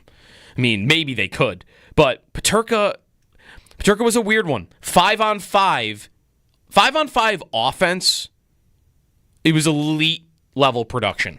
The shots he generated, the shot attempts he generated, the puck possession, like, he was an elite 5-on-5 scorer. He was bad on the power play. And that was important because their power play has stunk. And he's bad defensively. So I'm not telling you he was a perfect player. But 5-on-5 offense is a really important part of your team. Huge part of your team. And I think they have a lot of work to do to fill that with whatever this Byram trade ends up being or what they do in free agency. Back to the phones, we'll go to Justin in Rochester. Morning, Justin. Hey, guys, I feel like I'm living in the Big Lebowski, like shaking Terry Pagula. Where's the money, Pagula? Like, what happened to the Jeff Skinner money? I thought that was supposed to go to signing players that we've drafted and developed. And now who are we spending that money on? The conversation with Peterka should have started and stopped at, hey, give us 1 year, give us 40 goals, give us 40 assists, maximize your value, and we'll trade you. Instead, you get pieces. This makes no sense. Terry Pagula is a Mickey Mouse owner who hires joke of GM, who hires joke of staffing around him. This is ridiculous. This is an awful trade. It's a Mickey Mouse franchise. I just can't stand this guy. Well, that's it. Thanks, Justin. On the Sabres cap situation, so right now they have $20.8 million in cap space after making those deals, this deal overnight. They are, 14th in the league with the most available space? They actually are kind of in the middle. But some of those teams have more guys to sign than the Sabres do. With Peterka off the team, that's one guy you don't have to sign anymore. Bo Byram is the other guy you would have to sign, and they're probably going to trade him. So that's not going to be any money. Who they get for him will be interesting for this. If they bring back in the Byram trade a guy who makes $7-8 million a year, then that's a big chunk. But that would be money that would have been earmarked for Peterka or Byram in the first place. And then you have McLeod. So it's a good question. I don't even know if it's really a wonder, but I do question what their available cap space will end up being going into the season. Because going into this offseason, if it was just, hey, Byram's going to sign, and Peterka's going to sign, and McLeod's going to sign, and then Quinn and Levi will get their smaller deals, if they just sat there and signed everybody at the end of the year and didn't do anything else, they'd be a team spending to the cap. Mm-hmm. And I wouldn't even argue that was a good thing, because that would be the same team. You'd be running it back. But you would be spending to the cap. And right now, what are they going to end up with? $10 million of extra unused cap room? Which, by the way, add in a $4 million buyout of Jeff Skinner. So you're spending $14 million less than a lot of teams. Or are they going to use it? Because I can look at the list right now and say, well, the Sabres do have, hey, they have less space than Carolina. Carolina is spending more, or is not spending more. But guess what you hear about Carolina on a daily basis? It's they are getting ready to go all in for Mitch Marner. They might have more space than the Sabres right now, but they are desperate to use it. And you don't get that vibe from the Sabres. By the way, Skinner's buyout this year on the Sabres cap is about $4.5 million. Yeah. It goes to $6.5 million next year, and then finally drops down to $2.5 million for the remaining 3 years. Okay. So no, they didn't use the space that they made available for them last year by buying them out. They saved like $7 million last year, and they had about $8 million of unused cap. This year they'll have, what was the salary? 9, so the $4.5 million saved this year by not having him on their books. And what are they going to do? They're going to have more than $4.5 million, I bet. I bet you right now. So I don't know if they're doing anything with it. Brian in Williamsville. Morning, Brian. Yeah, I'm a little bit shocked surprised and stunned with this. I mean, you're getting two players. I looked up some of their stats, and they're not really good. I know one father played in the league. I'm not sure how good the son is. The other guy I have no idea about. Defenseman, like you said, he shoots pretty well, but we're losing a 30 to 40 goal scorer a year. I wouldn't be surprised. I wouldn't be stunned if Alex wanted out of Buffalo. That would be my concern. Not only do I have a jersey of Tuck, but I am the only one in Buffalo with a C on it. I would not. I mean, that was when Oposo got traded. So I would not be shocked if Alex Tuck wanted out of here. I think listening to the GM, I don't think that's the case. I think that there were things that Kevin Adams did not tell us, okay, the other day. The one thing he told us, and he kind of put himself in a corner now, is we want Alex Tuck and he wants to be here, right? Like, that was basically it. So I don't think that's going to happen, Brian, to be quite honest with you. I'm reading people who know more about some of these guys than I do. And I think Kesselring is the key to this trade, to be honest with you. Oh, totally. Like it's not Doan. So when he says, hey, his dad played in the league, yeah, he's a young player. Yeah. We'll see. He was a second-round pick, actually. High second-round pick. Kesselring was a sixth-round pick, actually. He's the key to this trade for the Sabres, and there are people who really like him and what he brings. And he is a missing piece for the Sabres lineup. I get that. I can get a little bit more of, okay, you did help yourself. Joe has brought up, though, and I agree. Someone tweeted at me and said, how do you know they're not better? I'm looking at exactly what Joe said. I don't think they're a better team today because you just created a big void and a very big spot in your lineup, which is top six. Yep. Kesselring, if you want to feel a little better about him being here, like if you do take the Peterka end of it out, which I think you kind of have to do to feel better about this, but Kesselring, like, there are good numbers. There are some good numbers about this player and his ability on the ice. He's still a young player too. I mean, when he's been on the ice at 5-on-5 the last 2 seasons for Utah, well, one of those seasons, I guess, is in Arizona. So Arizona and Utah, the last 2 years when he's on the ice at even strength, his team leads 99 to 75. 99 to 75 is the score. And shot attempt numbers in his favor, 54%. His team outshoots the opponent 653 to 561. That's pretty good. The expected goals is 54% last season. That's pretty good. Like, there were some good numbers last year. You go to, some of those other advanced sites. Evolving Hockey is one that I like to look at, and he's like in the 70th percentile defensively. Like, there are some good numbers here. And above that, there's some physicality.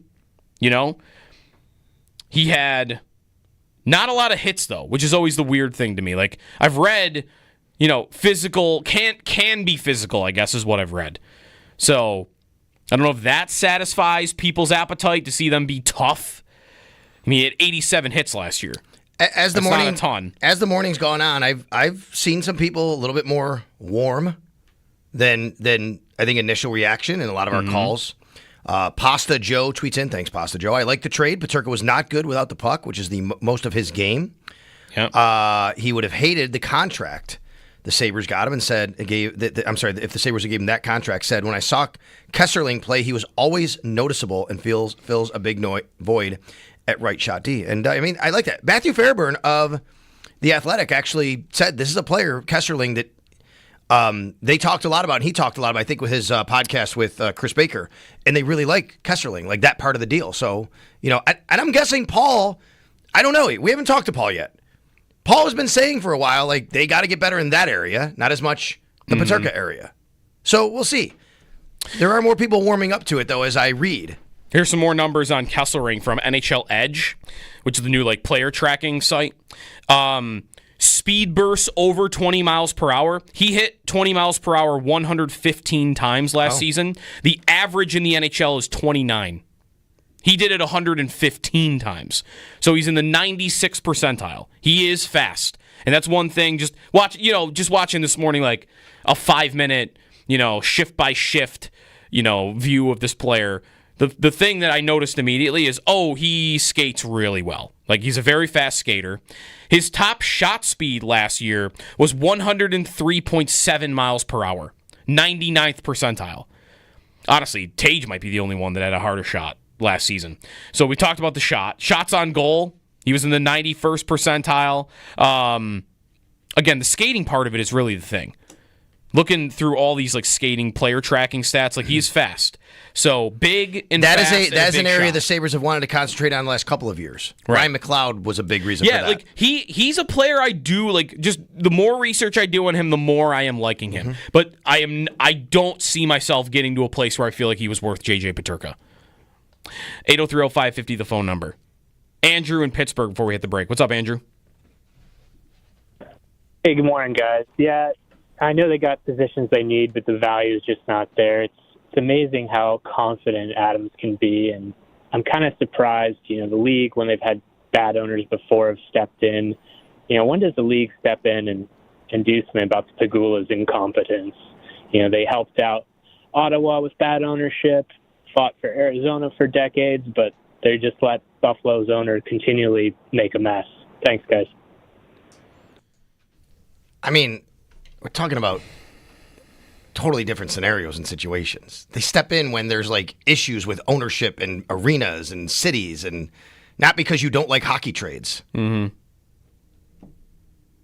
don't know. I mean, that doesn't happen. You don't get leagues stepping in because the team can't compete. You might want it, but the Pittsburgh Pirates have been bad for 40 years or something. Has Major League Baseball ever stepped in and done anything about it?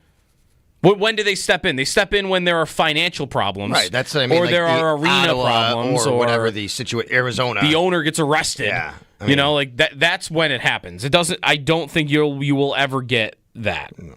The league might root for it to turn around. I'm sure they do. Oh, I think they would love. I think they would love this market to be hot. Right. The only thing, and there's been nothing about this here, and this is the key difference. Last year, Gary Bettman went to Winnipeg because they were having attendance problems, big attendance problems, because I think there's a lot of financial problems in Winnipeg. And it was a little threatening. The statements that were coming out and him just being there in the first place, like, this can't continue kind of mentality from the league about Winnipeg. Like, you guys can't not show up. But the key difference there was the team was good and the fans weren't showing up. Again, might not be their fault. I mean, there have been financial stuff there, I guess. But fans weren't showing up. And here, so that would be Bettman's going there to kind of get a greater picture of why this is happening. Why are fans not going to those games? Why were ticket sales down, despite the fact the team was number one in the NHL? Because that would be more of, listen, if you guys are going to be really good and this market can't support this team, that's when we step in. Here, there's no mystery. He would know. The only reason they're not showing up is because the team's not good. The moment the team gets good, Bettman's not dumb. He knows. The moment the team is good, everyone will come back. It's got to happen. But if you're on hold, stay there. We'll keep rolling through some phone calls. Peterka to Utah. There was a couple football things I wanted to get to a little bit later on with Sal, but we'll keep rolling through phone calls as long as they're coming. So, but there was some collusion NFL stuff this week that came out. Pablo Torre was reporting on it. I want to get to that a little bit later, but more on Peterka for Michael Kesselring and Josh Doan when we come back here on WGR.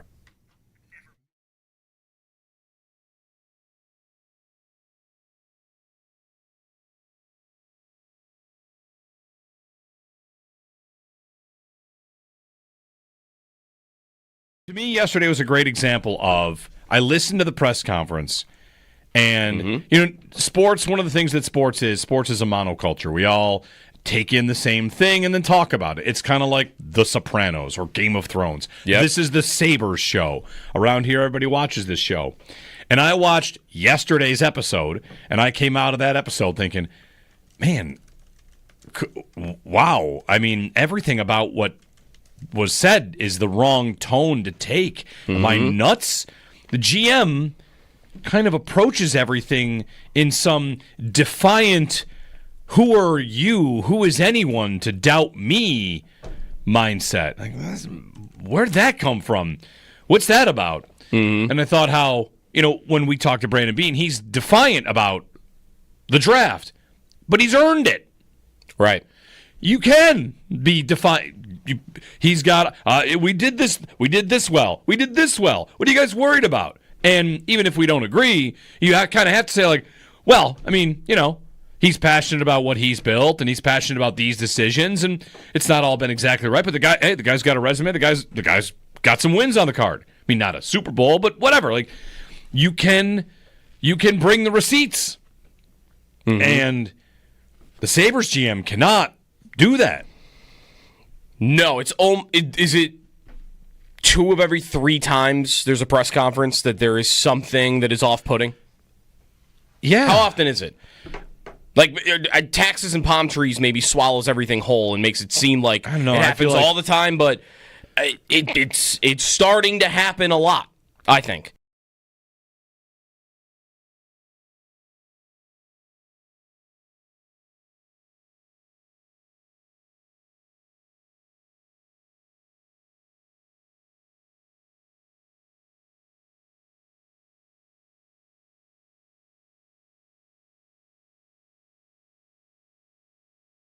I thought, at least from reading Elliot Friedman and listening to Elliot Friedman over the course of the week, it sounded like from him, which was a little different sounding than from other insiders. Like, I think Frank Saravelli was more plugged in on the agent and that side of it. But Friedman had a sentiment for 2 weeks of the Sabres don't want to do this. They don't want to trade Peterka. They'd like to find a way to keep this relationship going, or they would trade him. They've begun listening, but the only way they do it is if I don't think he used the word blow your socks off, but it was, by all intents and purposes, what he said. That you're really going to have to give them a juicy offer to get this player off their team. Michael Kesserling and Josh Doan, to me, doesn't strike that chord. And it doesn't mean that those 2 players cannot help the Sabres. I think there are some things to like about both of them.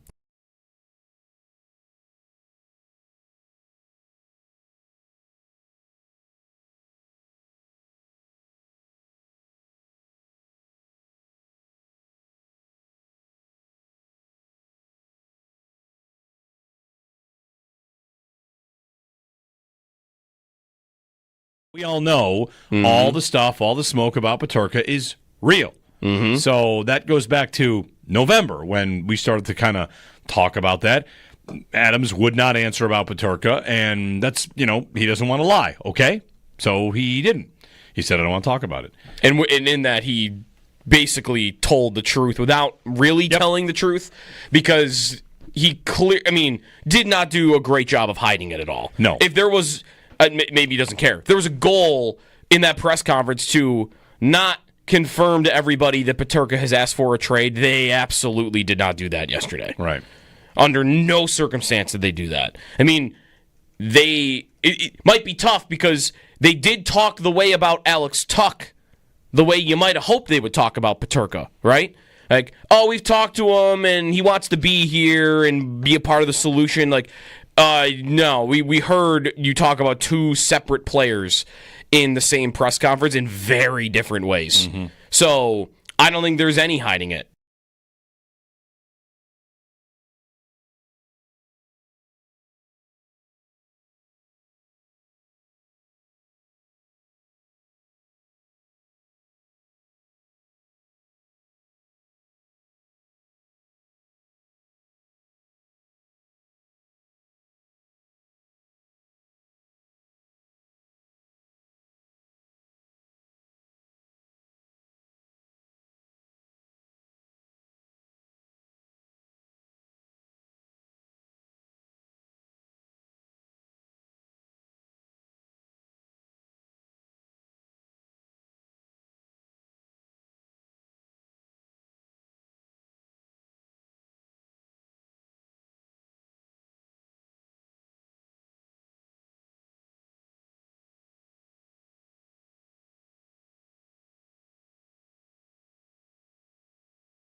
J.J. Peterka, no longer a Buffalo Sabre. The Sabres traded Peterka to the Utah Mammoth for defenseman Michael Kesselring and forward Josh Doan last night.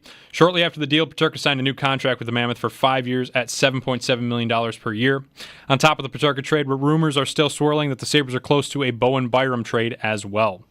Other NHL news, the NHL and NHLPA are meeting to discuss terms on a new CBA. The current one does not expire until September 2026, but one main topic of discussion is increasing to 84 games in a season rather than 82.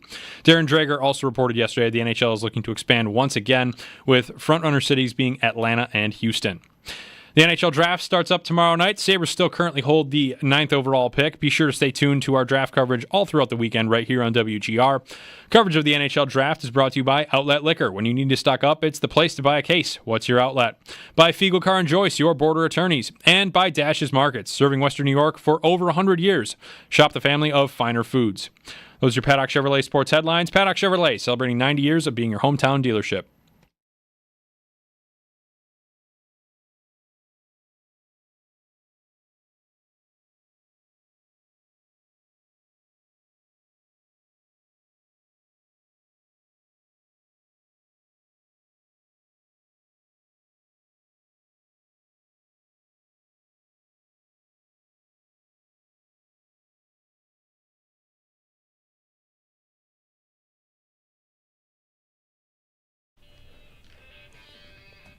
All right, looks like the rain is held out. It's still raining a little bit here in the North Towns. South Towns looks okay. Good morning. It's Jeremy and Joe. Jeremy is doing 100 holes at Wanaka. You can still donate, by the way. Give.roswellpark.org. Or you could just Google 100 holes of golf, and you'll see it there. And there's a search bar. You could find Jeremy there. That's another way to donate. Plus, we have the 11-day power play tonight, fundraising season. And that's an easy one, too. Just go to 11daypowerplay.com and search Team WGR, and you can donate to our campaign there. Before we get back to calls on J.J. Peterka, it's Joe DiBiase. Sal Capaccio's in for Jeremy. Last night was the NBA draft, and the Dallas Mavericks had the number 1 overall pick. They selected Cooper Flagg from Duke, who's supposed to be a stud, like a star player. The Mavericks fans at their own draft party were still chanting "Fire Nico." Fair? Foul? Is it? Should they be over it because they got the number 1 pick? Should they still be mad? I don't know. I guess I wasn't expecting them to, on the night they draft their new star, to still be like, to still want the GM gone. Get him out of here. No, I mean, they are still very, very, very upset. They traded their cornerstone franchise player who was an absolute fan favorite. Yep. And that doesn't. They're not going to. You got the number 1 pick. You didn't go trade for Cooper Flagg and some, couple second rounders. You had the number 1 pick kind of gifted to you through a lottery. Mm-hmm. You made that. Every GM would have made that pick. So it's not that you did this. Right. You didn't make a move that. Oh, okay. No, you got some. You had an idea balls here. No. Right. Some ping pong balls fell your way. Right. So they're still very, very mad. Definitely about the Luka trade. Yeah. They probably will be for a long time. I mean, yes. they could even be great this year and still. I mean, if they're amazing and go to the conference finals and lose to Luka, they're going to be furious. Yeah. Furious. Anyways, Peterka traded to Utah. The Mammoth. Do you like their logo, by the way? Oh, I got to look it up. The new logo, they announced it like a week ago. How about the team name, too? They settled on Mammoth because Yeti there was like trademark issues with. So they went with Mammoth instead. I don't love their logo. No? It's got it's like a mammoth head, but it's got mountains on the top of the head. Kinda. I'm getting a little bit of Slug vibes. Wow. Interesting. Yeah. I think it's just it looks a little robotic-y to me. I could see that. You know? I also don't like that they're going with a black jersey. Or dark, is it dark navy even?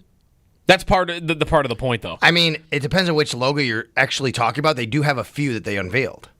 Oh, there's only one official one. This is the one I'm sure you're looking at. Yeah, that's what I'm looking at. Yeah, okay. Because I kind of do like the other ones. By the way, here you go. Like the concept ones? Yeah.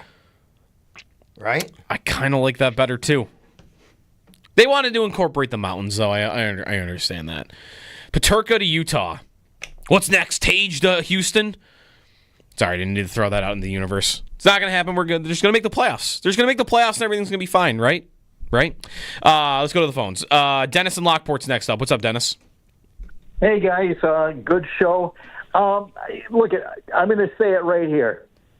When they start getting these other markets for this NHL, don't be surprised if Pagula just moves our team out of here, because he's been there for 14, 15 years. He told us when he came here, I'm a hockey guy. He doesn't know nothing about hockey. Maybe about a T-shirt and a logo. That's when his wife and him were really good. That's all they ever sold. But Kevin Adams got on WGRZ, told people that when they were talking about the draft, Peterka was authored right on TV. This is a couple days ago. And you guys been announcing it. He basically called the media a bunch of liars. They're just making up stuff. No. He's the liar. He's not putting any team together. He wants fans in the stands.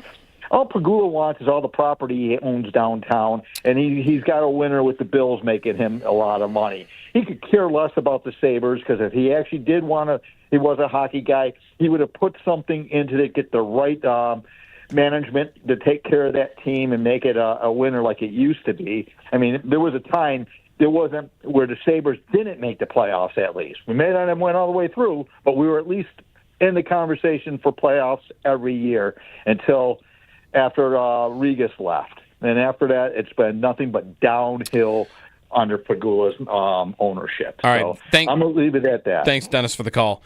The point about, I don't even know, there was a lot in there. I pretty much disagree with pretty much everything he said. And I mean by that, like, he's not moving the team. No. He's not looking to move the team. I mean, could he see a scenario where the team gets sold at some point someday? Sure. There's been a lot of rumors about that. I don't think that's happening anytime soon. He's not moving the team. You could be very upset at how the team is run or owned or whatever. I get it. I think you're confusing, Dennis. Unless I'm wrong, I could be wrong here. Maybe Kevin Adams did something separate on Channel 2. I think he's talking about the press conference, and maybe he watched it on Channel 2. Maybe. And it was the press conference where we aired it, and he said, there's a lot of misinformation out there, and I feel bad for my fans, for our fans. And he was talking specifically, I think, more about maybe the Matthias Samuelsson situation. So, yeah. See, he was, but I really do wonder how much of that was misguided anger from Peterka reporting. Because I just can't believe, I still can't believe from 3 days ago now, that he thought fans were angry or are upset because they're reading on Twitter that the team might get rid of one of their least favorite players, Samuelsson. After it was a question about Peterka, and there was a lot of reporting about Peterka. And I really thought that was maybe the source of it, but hey, a lot of it ended up being true, right? Like, maybe not every exact detail happened. There was a report about Chicago considered offering the third pick. It didn't say that they were going to trade the third pick. There was a report, two reports, Frank Saravelli and Renaud Lavoie at the trade deadline, that a deal with the Rangers was close. That might have been gravely exaggerated, but it planted the seed that night of this is a player that could get traded. And months later, it ended up happening. So how much of it really ended up being untrue? Saravelli said earlier in the week that his expectation was he'd get traded by Friday. Well, he got traded by Friday. So misinformation, whatever. You know, like, it again was just not the right note to hit at that point in time. And, you know, to get back to the Peterka trade, though, about this and where they were, their stance, and how the deal ends up happening, I still think the biggest problem here, more than even the players they got back, because I do like things I'm hearing and reading about both the players they got back, but it is the idea that they traded for two players that were not worth JJ Peterka when they did not have to do it. I don't think they needed to act like this needed to happen this second. That it was we got to deal him. That this is a problem the player wants out, I think you gotta have a little bit more of a backbone. You got to be willing to tell the guy, I have the leverage here, and I don't need to trade you. They must. There's one thing missing here. They either believe these players are far more valuable than I do or a lot of other people that are covering the league, or they just felt like they needed to trade him. And if that's the part that I can't understand, if that's the truth of it, is they knew they weren't getting enough value for him, but they just needed to trade him. They felt like they needed to get him out of here because it was bad PR or something. Just be reading every day about a player that doesn't want to be here. I don't know. I think at some point, like, if you decide we might have to do this, you kind of have to resign yourself to the fact that we're probably not going to get the true value for him. That's just not going to happen. You're not winning the trade.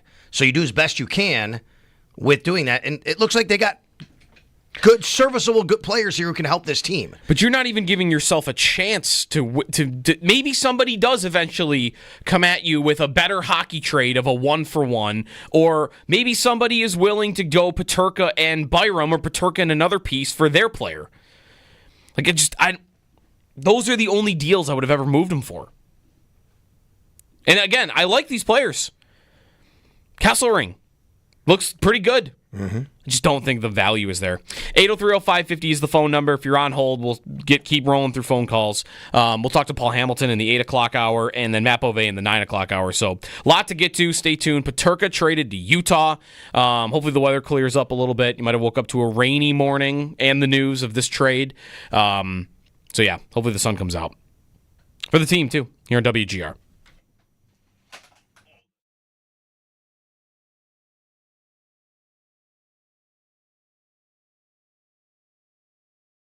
We were talking in the break about like the contract and whether that's, like I said earlier, that's a deal I would have been very happy with to see the Sabres sign him to. He signs in Salt Lake City, Utah. He doesn't go to a big market at all. He goes to a team where it's even really hard to argue, like, if the winning part of it is what really matters to you.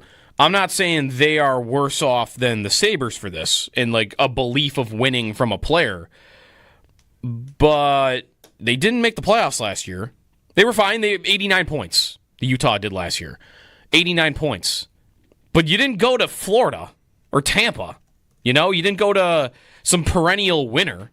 You went to a team that was bad when they were in Arizona, and then they moved, and then they were pretty good, but they weren't a playoff team. So you didn't go to a perennial winner. You didn't go to a big market or you didn't go to a big city. Was it? How much of it was about the money? I think a lot of it was. I believe that if the Sabres had offered this contract to J.J. Peterka, he'd be a Buffalo Sabre today. That's what I believe. I don't know that. And to me, that means that Kevin Adams just didn't feel that was the value for this player. And if that is true, man, that would I would have a lot of feelings about that are not positive. I mean, or he could feel, no, I could have offered him that, but I don't want a guy who just doesn't want to be here. Mm-hmm. As we listen to him talk, the way he talks, and said, look, I could pay him that. Just for the money? But I'm not. What did he? I do think it's a very, very telling quote from the press conference the other day. He said, we could play it. I think, do you have it there? Could you play that, Josh? Could you play the quote? He said something about paying a player and it's not always going to make a player happy or something like that. Do you have that? Let's play this right here. All right. Josh is going to fire it up here. Here we go. Paying someone more money, hoping that they'll make them happy, isn't usually a recipe for success. You know, you have to have players that buy into and believe what you're doing and wake up every day in Buffalo excited to be a Sabre. I think that's important. In saying that, are there hard conversations with times? Are players at times frustrated? I think it's important to note here, to me, like, I guess I should say, I think what he's saying is, I could pay J.J. Peterka what he wants, and he'll sign it. I don't think that helps our team because he's not going to be happy here, and we're dealing with this. Man, And I'm not telling you it's the right approach. No, I think it's his approach. I think he's got the wrong approach, if that's the case. You are Buffalo. You are the Buffalo Sabres. Come on, man. Even if that were true, you only have so many avenues to get talented players and to keep talented players. And there would be a lot of players that wouldn't even take your money.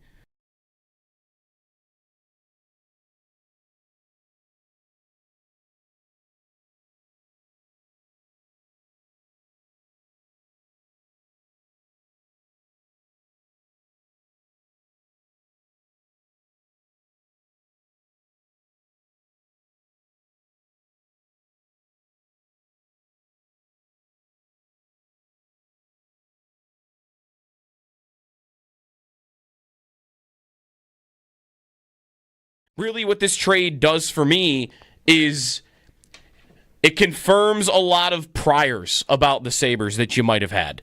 One, the players that want to be here mentality, right? Again, no fighting, no.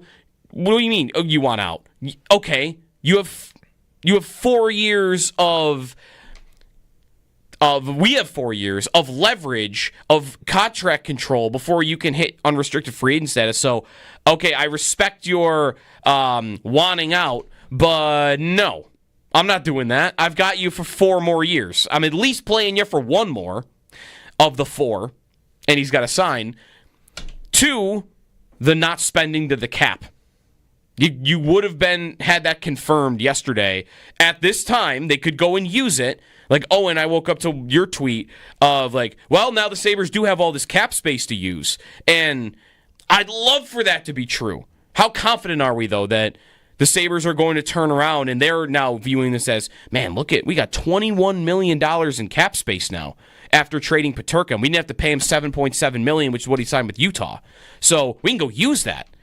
That's not how I approach that. That's not how I think about it on the surface. It's, they're not going to spend to the cap again. Because they traded a player that cost almost $8 million, and they replaced him with a couple of players that make less than $2 million total. So that prior would be confirmed. And the other one, which this isn't necessarily a negative one, this is something I think we've known about them for 2 years, which is they want to be tougher to play against.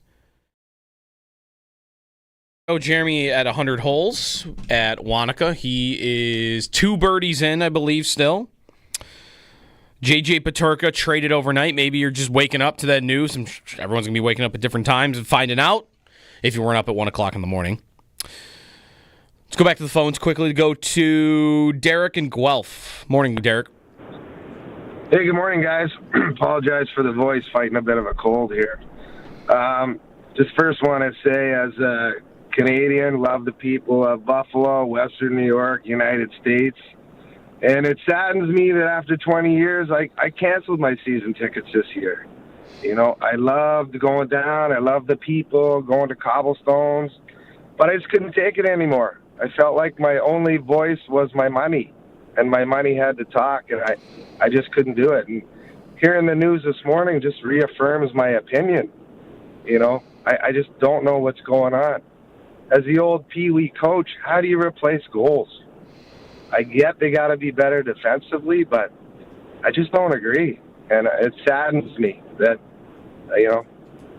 I'm not going down to games this year.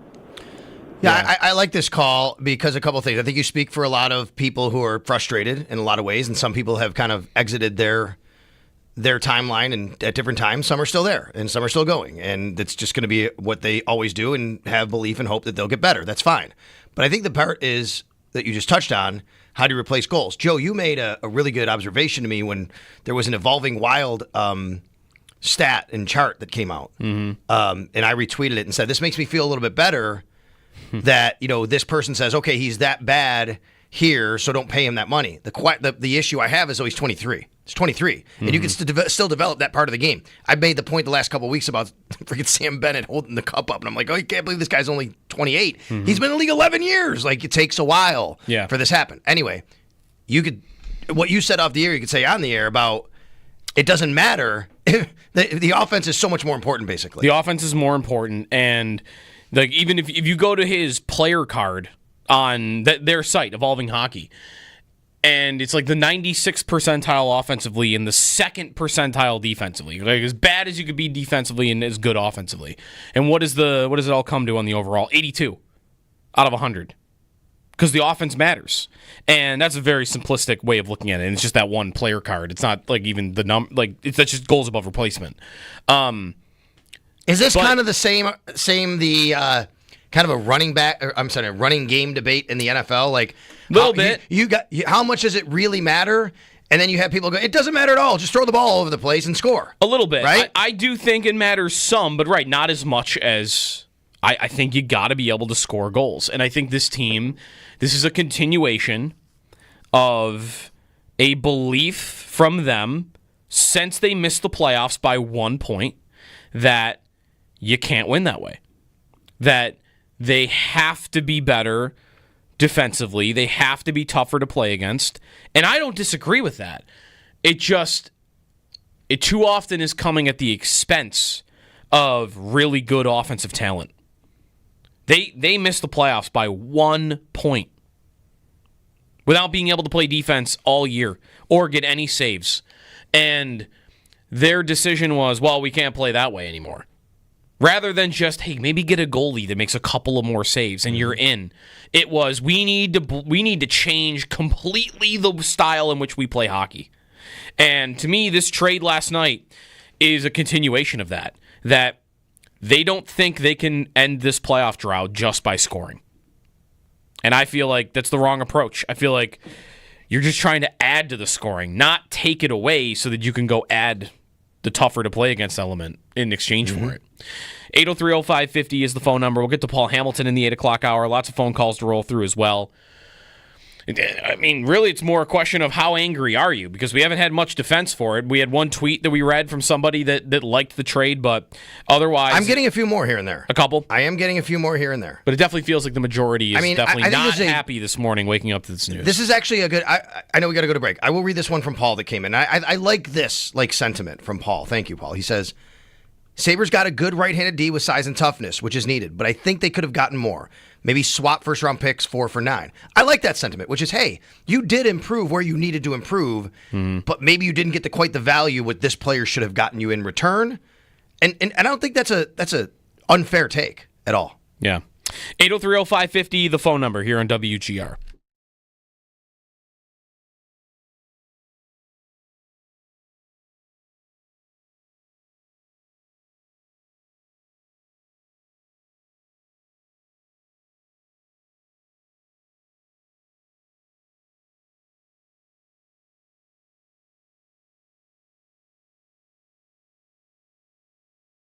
We were talking in the break about the contract and whether that's, like I said earlier, that's a deal I would have been very happy with to see the Sabres sign him to. He signs in Salt Lake City, Utah. He doesn't go to a big market at all. He goes to a team where it's even really hard to argue, if the winning part of it is what really matters to you. I'm not saying they are worse off than the Sabres for this in a belief of winning from a player, but they didn't make the playoffs last year. They were fine. They had 89 points. The Utah did last year. 89 points. But you didn't go to Florida or Tampa. You didn't go to some perennial winner. You went to a team that was bad when they were in Arizona, and then they moved, and then they were pretty good, but they weren't a playoff team. So you didn't go to a perennial winner. You didn't go to a big market or you didn't go to a big city. How much of it was about the money? I think a lot of it was. I believe that if the Sabres had offered this contract to J.J. Peterka, he'd be a Buffalo Sabre today. That's what I believe. I don't know that. And to me, that means that Kevin Adams just didn't feel that was the value for this player. And if that is true, man, that would I would have a lot of feelings about that are not positive. I mean, or he could feel, no, I could have offered him that, but I don't want a guy who just doesn't want to be here. Mm-hmm. As we listen to him talk, the way he talks, and said, look, I could pay him that. Just for the money? But I'm not. I do think it's a very, very telling quote from the press conference the other day. He said, we could play it. I think, do you have it there? Could you play that, Josh? Could you play the quote? He said something about paying a player and it's not always going to make a player happy or something like that. Do you have that? Let's play this right here. All right. Josh is going to fire it up here. Here we go. paying someone more money, hoping that they'll make them happy, isn't usually a recipe for success. You have to have players that buy into and believe what you're doing and wake up every day in Buffalo excited to be a Sabre. I think that's important. In saying that, are there hard conversations with times? Are players at times frustrated? I think it's important to note here, to me, like, I guess I should say, I think what he's saying is, I could pay JJ Peterka what he wants, and he'll sign it. I don't think that helps our team because he's not going to be happy here, and we're dealing with this. Man, And I'm not telling you it's the right approach. No, I think right, it's his yeah. approach. I think he's got the wrong approach if that's the case. You are Buffalo. You are the Buffalo Sabres. Come on, man. Even if that were true, you only have so many avenues to get talented players and to keep talented players. And there would be a lot of players that wouldn't even take your money.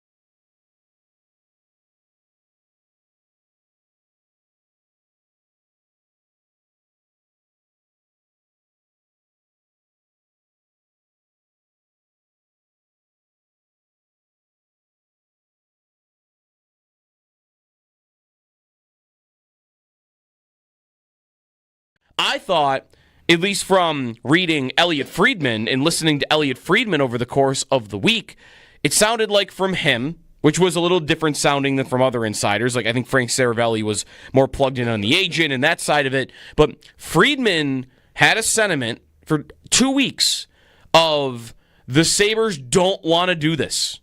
They don't want to trade Peterka. They'd like to find a way to keep this relationship going, or they would trade him. They've begun listening, but the only way they do it is if they, I don't think he used the word blow your socks off, but it was, by all intents and purposes, what he said.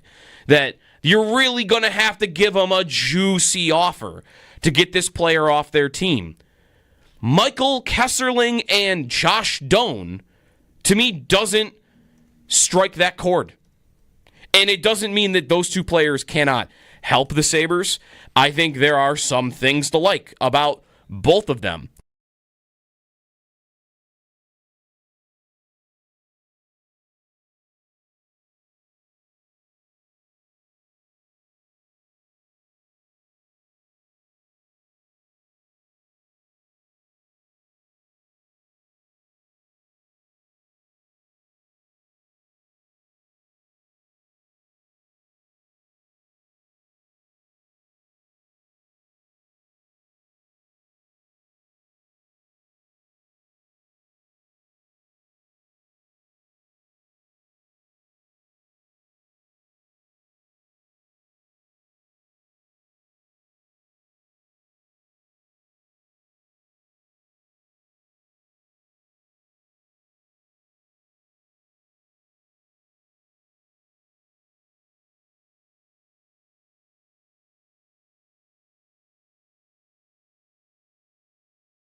Good morning. Breaking news from overnight. JJ Peterka no longer a Buffalo Sabre. The Sabres have traded Peterka to the Utah Mammoth for defenseman Michael Kesselring and forward Josh Doan.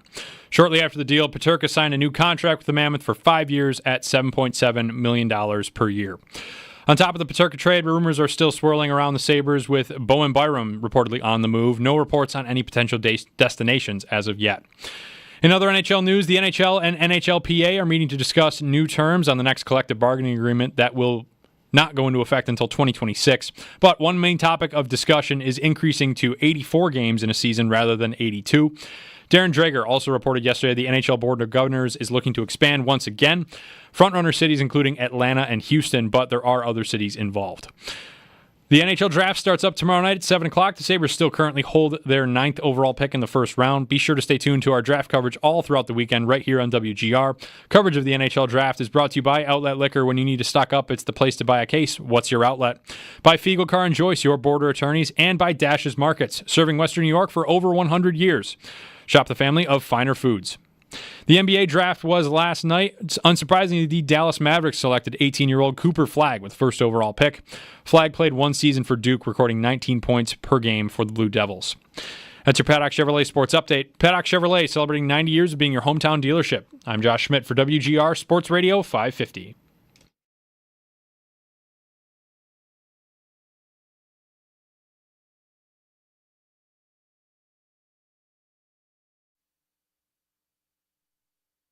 With the 5th pick in the 2025 NBA Draft, the Utah Jazz select Arius Ace Bailey from Rutgers University. This was not one of his preferred destinations, Utah. He was hoping to get to either Washington, New Orleans, or Brooklyn. The Utah Jazz selected Ace Bailey knowing that. This is a little bit of a stunner. The NBA Draft last night. Good morning. Jeremy and Joe. Jeremy, 100 holes of golf this morning. Sal is in. So last night is the NBA draft. Also, by the way, should mention it like every 2 minutes because everyone's waking up at different times, and maybe you missed it overnight that JJ Peterka got traded to Utah. So Utah in the NBA draft, the Jazz, they make that pick right there. Ace Bailey, who went, I think it was 5th overall in the NBA draft. And as you heard the breakdown there from ESPN after the fact, they knew he didn't want to be there. He actively avoided them in the pre-draft process. I think he canceled a workout. He wouldn't do an interview with them. He actually looked pretty stoic, I think, when he got drafted last night. Like, he didn't look thrilled. But Utah drafted him anyway.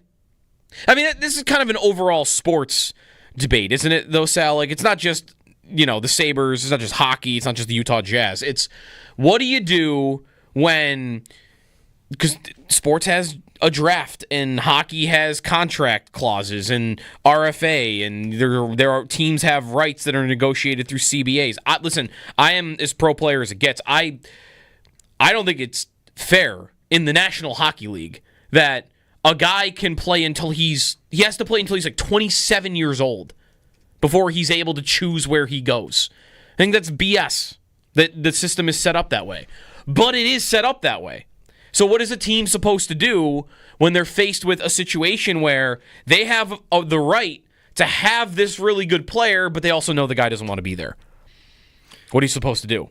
Yeah, I'm with you on this. I think it takes a while, for the player to have control, except in one way, which I hate. These no movement clauses, no trade clauses, I think are so ridiculous, so many of them. Mm-hmm. They're included in like every freaking contract now. Actually, I know that you have to wait a certain amount of years. When can you put it in? How long you have to be in the league to put that in? Could JJ Peterka have included that in his new deal? I don't think so. No, I think it's I think it's your first deal after your rookie contract. You can put it in. What are we doing here? Yeah, I didn't see. I'll try to find it. Wouldn't you bet? I bet Peterka's got something. I mean, yeah. In his contract I understand. This year. Yeah, I think there's a lot of things that go along with that. I mean, maybe Ace Bailey's going to be unhappy in Utah, so they can trade him to Buffalo. I mean, this is what happens, right? You get unhappy right away, and you trade him somewhere. Well, that's the thing. Like, I know Buffalo does not have an NBA team. The Jazz last night, like they are knowingly taking a guy that, like, they're taking a risk. The risk is he'll be a problem and he'll be miserable while he's there. But they're saying what? They're saying we believe he'll be more professional than that. Mm-hmm. And that he'll do his job. Mm-hmm. And, in 4 years, if he still wants to leave and we haven't built something, then I'm sure he'll ask out. But for now, he's the best player on the board, and I'm taking him. And I feel like the Sabres don't operate that way. And maybe they take it too far. And this is my biggest problem with the Peterka trade last night, is I don't feel like the Sabres needed to act like they had a gun to their head. They had leverage, and maybe they feel stronger about these two players than I do. But I think they didn't need to feel like they had to trade him. By the way, every time I hear Ace Bailey, I actually in my head hear Ace Frehley, and I'm wondering how many of you here know who Ace Frehley is. Do you guys know? I'm guessing Owen might know the name Ace Frehley. The only person that's on this show right now that might know. Do you know who Ace Frehley is? Every time, how many of our listeners are listening right now and say, "Okay, yeah, I get it." Do you know who Ace Frehley is? This is how I know the age gap here. All right, you do not know Owen. Do you know Owen? Can you turn him up real quick? Do you know who that is? He's guitarist, right? For the band? Oh, man. Kiss. I know. Yes. Ace Frehley is a lead guitarist for Kiss. And every time I hear somebody say Ace Bailey, I think of Ace Frehley. Anyway, yes. But I didn't want to bring it up because I had to, because I'm like, I know I'm the old guy here now on this show today. It can happen. It's okay. All right. Ace Bailey. By the way, Dylan Harper got drafted, 2nd overall. I believe he's Ron Harper's son. Do you remember Ron Harper?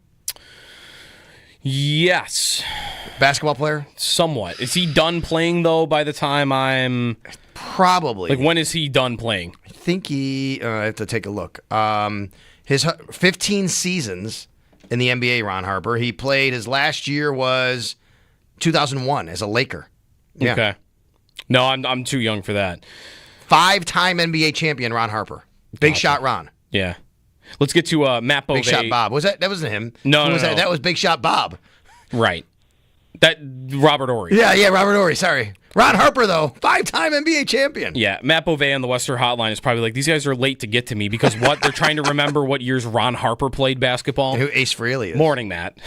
Morning, guys. How are you? I'm good. Did you wake up to the news? Sal gets the breaking text alerts overnight, and he wakes up to them. I keep my phone off completely, so I didn't find out till this morning. When did you find out about the Peterka trade? I think it was like 1 a.m. I only found out because my daughter was making some noise in her room, and that woke me up on the baby monitor. Mm-hmm. So then I looked at my phone because it's on my phone, and then I have push notifications for a bunch of people who follow the Bills and the Sabres, and I saw them all posting randomly at 1 in the morning, and I was like, what is going on? So then I opened it, and I was like, whoa, okay, that happened out of kind of nowhere. Because I had gone to bed before that initial report around 11:30 that he was going to get moved, or it looked like he was going to get moved. So it just hit me completely out of left field. So I was trying to process it with a crying baby at 1 o'clock in the morning. It was kind of a mess. Yeah. Matt Bove on the Western Hotline, WKBW. Also, it's always game day in Buffalo. And brought him on to talk some Sabres. Of course, he's got the series on Channel 7 with the stadium and revisiting that in memory. So get a little of that later, too. But, Matt, I brought you on because I was reading your mock offseason last night, and you had a Peterka trade in there. So that part of it, I guess, is outdated, but I like the other stuff in there. But how do you feel like they did value-wise compared to, you had him for Rasmus Andersson, which is a trade I thought about too, defenseman from the Flames. How do you feel like they did in comparison to what kind of the expectation was of if they trade Peterka, what they would get? Worse than they should have is how I feel like they did. But I feel like this is a very important distinction. You cannot like the return, but also like the pieces that they got back. That's where I feel like I fall this morning. I like Kesserling and Doan, but I feel like J.J. Peterka should have gotten you more. So moving forward, obviously, the trade is already done. Now you need to see what happens next. I thought that they would get more for Peterka. I thought he was their most valuable asset going into this offseason. So to see the return for him, not as just a bit underwhelming for that specific trade, it also makes you wonder about their other assets that they might move and what they can fetch in a return there. We already know that free agents are not lining up to come play in Buffalo. So if you're not going to ever get the top pick of free agents because they don't want to play here, you have to improve your team by getting maximum value back in trades. And for them to get this for a 23-year-old player who still has tons of potential is concerning to me. I thought they should have gotten more. All of that said, if they would have gotten those two assets in a different trade, I would have been like, yeah, I like those pieces. I think solidifying your blue line, especially finding a partner for Owen Power, is really important, especially one that's cost-controlled, because it does allow you flexibility. but it's only a good thing if you actually use that flexibility and actually use that money. So I feel like we've kind of seen the first domino fall, but there are more that we need to see to kind of get the whole picture of what they're going for. I think you put that all exactly how I'm thinking about the pieces they got, because I do want to like the pieces that they acquired. I guess my biggest problem then, Matt, and I don't know how you feel about this, is the Sabres acting this quickly on it, feeling like they traded him because maybe they felt like they had to. And where were you on that? Because I don't know, like how much of a backbone you wanted to have here, how hardball you wanted to play with Peterka, but he couldn't hit UFA status for years, and I know he didn't want to play here, but I would have wanted to see them kind of drag it out, call his bluff a little bit, if you will, sign an offer sheet, see what comes about with that. I don't feel like the Sabres needed to rush to make this trade. I don't disagree with that, but then I also get to the point, and I don't know the answer to this, I don't know if he's worth the headache. Like, there's certain people who I think maybe are worth trying to do that with. Mm-hmm. I think J.J. Peterka is a really nice player. But I do not think J.J. Peterka was some untouchable, can't-miss player that is destined for greatness in the NHL and is going to be the next guy who goes and wins the Stanley Cup. I just never felt that way about him. I like the player. I like the upside. I think he's really offensively talented. But defensively, he's kind of horrendous. And I feel like for what they are trying to do, like they needed somebody to be more responsible at that end of the ice. The other thing that's interesting about Peterka, like he certainly is a good player, but it's not like, from at least my vantage point, Peterka was elevating a lot of the other guys he was playing with on a consistent basis. And he wasn't a great power play player, and his shooting percentage was ridiculously high last year. So realistically, it's easy to say, oh, he's only 23. What's stopping him from becoming a 75 or an 80-point player? I don't know if this is his ceiling or if there is that much more that he's going to be able to get to. I like the player. I would have tried to make it work. But if they got a clear picture that it wasn't going to work or it was going to get messy, I don't think this is somebody you kind of deal with that. I think you move on. I think they should have gotten more, but I don't really have an issue with them moving him. And then as soon as they trade him, he does sign a contract, Matt. It's $7.7 million a year for the next 5 years. If you get the alert this morning that the Sabres signed that contract versus the Sabres trading him, how are you feeling about that? I don't know, because I feel like I still want to see what they get for Byram, assuming they trade Byram. And the other interesting thing that this opens up is their forward spots are basically all full now, but they have to add another legitimate forward. So if they're going to use one of these assets that they're getting or an asset that they haven't moved yet to go get a forward, then I feel like I'll like how the team has overhauled. So I think that would have been a fair contract for J.J. Peterka if he signed in Buffalo totally. But to get Kesselring, now I wonder, okay, maybe can you turn Byram into a top six forward? Can you turn him into an asset that then you can combine to go get a top six forward? Like, what does this mean for players like Marco Rossi? Is he available and somebody the Sabres are kicking the tires on? How about Jordan Kyrou in St. Louis? Like, that would be an absolute slam dunk.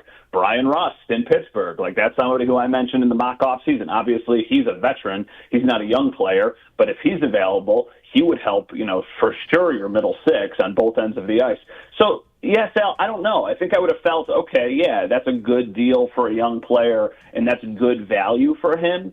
But I really kind of want to see where things stand in a week, because this move to me, and when it happened, makes me believe, and maybe this is just me blindly giving the Sabres more credit than I should, but it makes me feel like they've got more things to come in the very near future. It almost feels like it has to, right? Because if you look at their lineup right now, Matt, I mean, good ideas in their top six, not just guys that you would put in their top six right now because of who's available.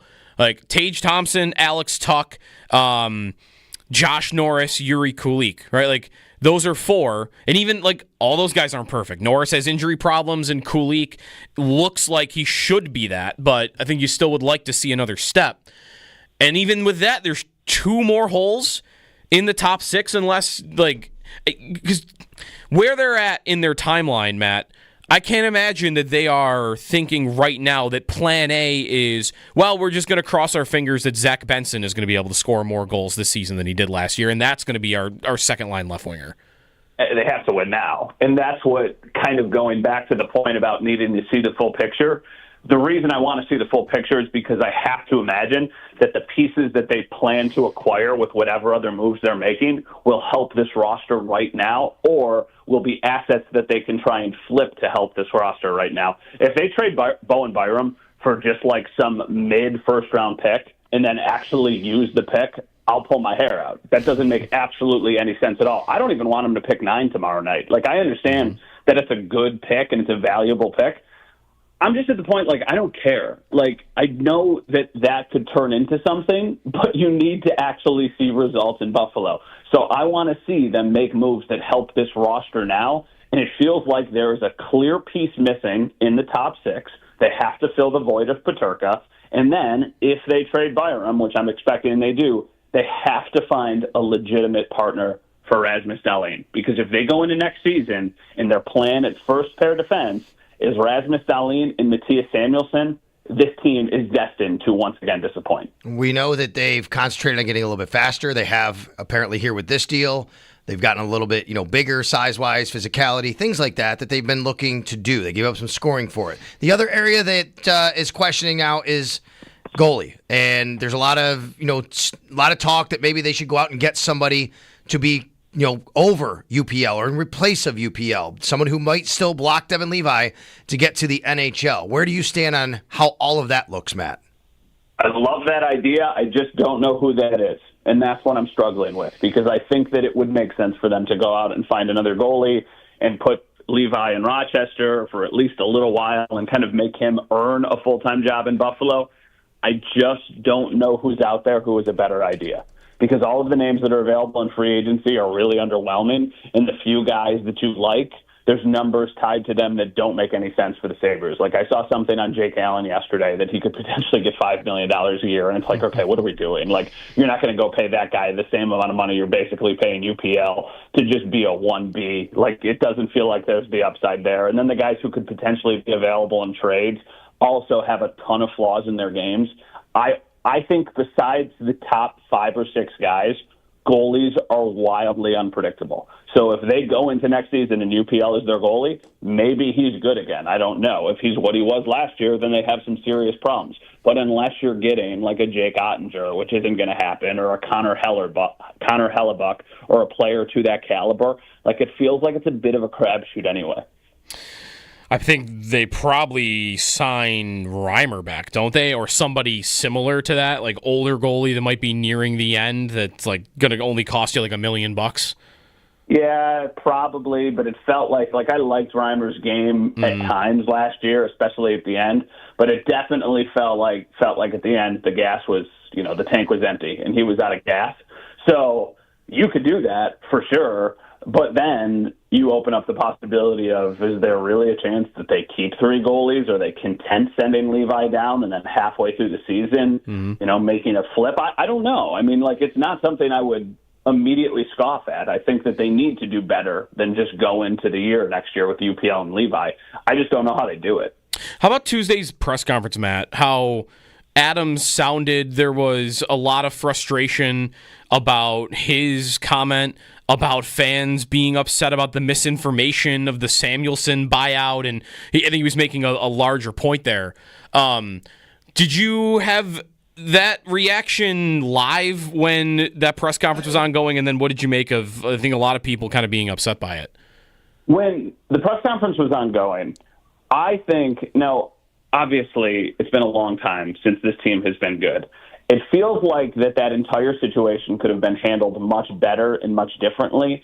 If you want to say, I feel bad for the fans because of the misinformation that's out there, then go ahead and say it. But then afterwards, you have to say, but I really feel bad because this team is in a 14-year playoff drought, and we need to do everything we possibly can to make this team better as soon as possible, because I know this fan base is really, really hungry. And that's just what I thought of on the spot right there, and that would have played a heck of a lot better than him saying, I feel bad for all the misinformation because Sabres fans deserve better. The interesting thing about that is the fact that there's even people who care enough to know about potential trades and signings with this organization.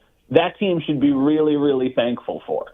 So I didn't like that line. I don't really think that these press conferences, what he said about Peterka didn't bother me. The Samuelsson thing is a completely different thing. I feel like they should be considering that, or they should be looking in to trying to trade him. I almost feel like he was getting defensive about Samuelsson because he's trying to trade him, and then it getting floated out there that they'd consider buying him out kind of plummets the chance of a trade because other teams see that he might not be that valuable of an asset. So that, to me, was kind of what it was. Maybe he was getting a bit more defensive.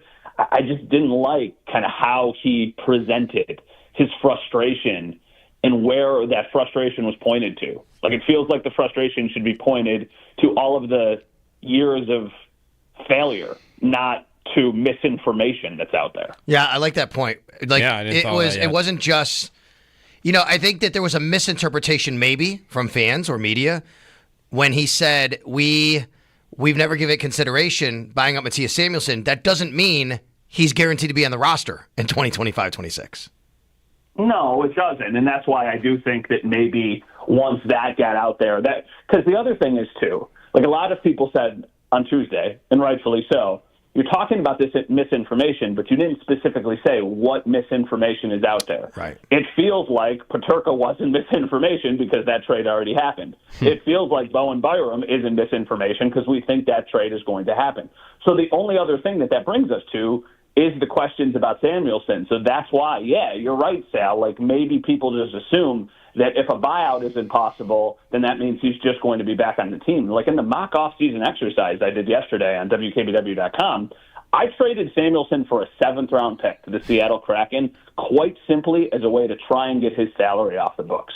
So if there's somebody who's willing to do that, then I think you do it. I don't think you're getting a return that you were excited about for Samuelsson. I think the thing that would be exciting for Sabres fans would probably having another $4.5 million of cap flexibility to go out and find another player. Now, I think the organization likes Samuelsson a lot more than most people.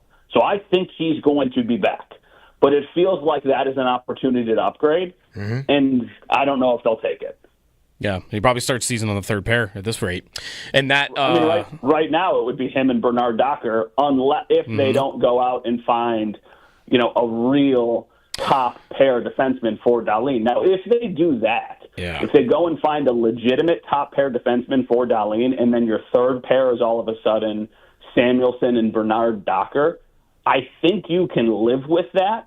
But if that happens, you better have also improved somewhere at forward. Like, you better have also made additions to the forward, because if the only thing that happens is you go out and find a new top guy for Dahlin, and then that's kind of it with your draft, then it feels like it's a massive failure of an offseason. His mock off season, as he mentioned, WKBW.com. And then Monday, another episode of 52 Years of Fandemonium. Yeah, Monday, another episode. We've been rolling along, so we've still got, 5 episodes left from now all the way up until the first Monday of training camp. Every week will be a different episode. It has been really, really well received, so it's been awesome to see kind of all of this excitement surrounding it.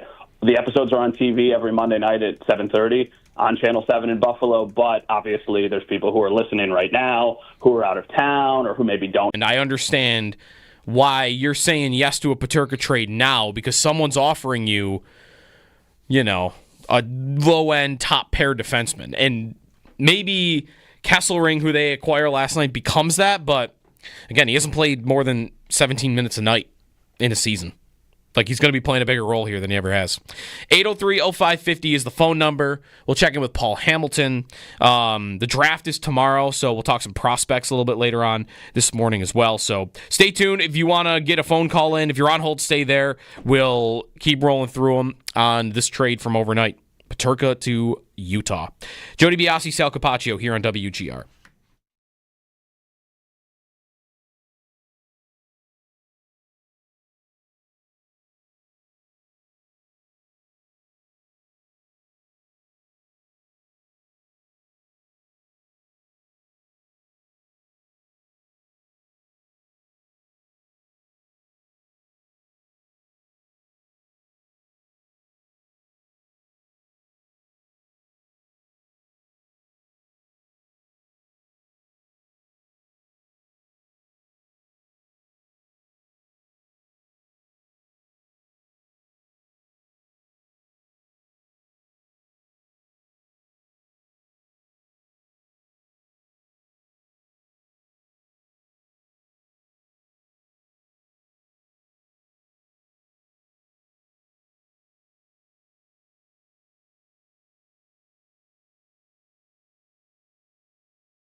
we were talking in the break about like the contract and whether that's, like I said earlier, that's a deal I would have been very happy with to see the Sabres sign him to. He signs in Salt Lake City, Utah. He doesn't go to a big market at all.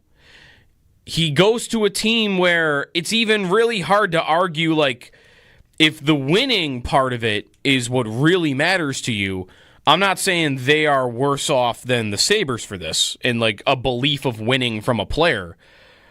But they didn't make the playoffs last year.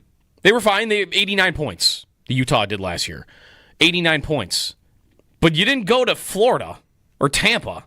You know, you didn't go to some perennial winner. You went to a team that was bad when they were in Arizona, and then they moved, and then they were pretty good, but they weren't a playoff team. So you didn't go to a perennial winner. You didn't go to a big market or you didn't go to a big city. Was it? How much of it was about the money?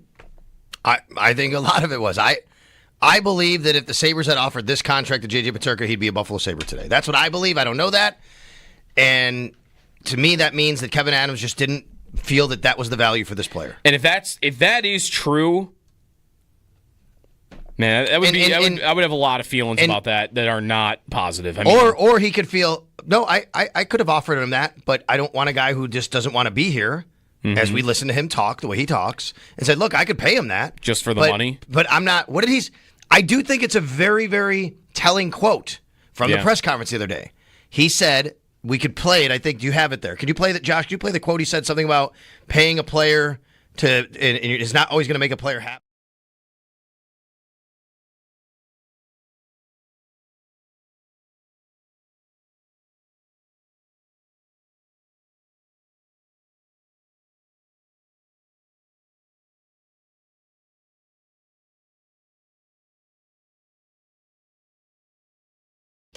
The Buffalo Sabres have traded forward J.J. Peterka. Peterka is headed to the Utah Mammoth for defenseman Michael Kesselring and forward Josh Doan. Shortly after the deal, Peterka signed a new contract with the Mammoth for 5 years at $7.7 million per year. On top of the Peterka trade, reports are still swirling that the Sabres are close to a Bowen Byram trade as well, though no reports on any potential destinations as of yet. Another lead to multi-year contract extensions with head coach Todd Bowles and GM Jason Light.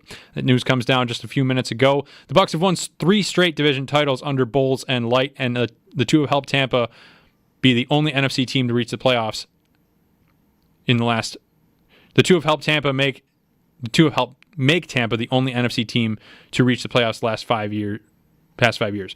That's your Paddock Chevrolet sports headlines. Paddock Chevrolet, celebrating 90 years being your hometown dealership.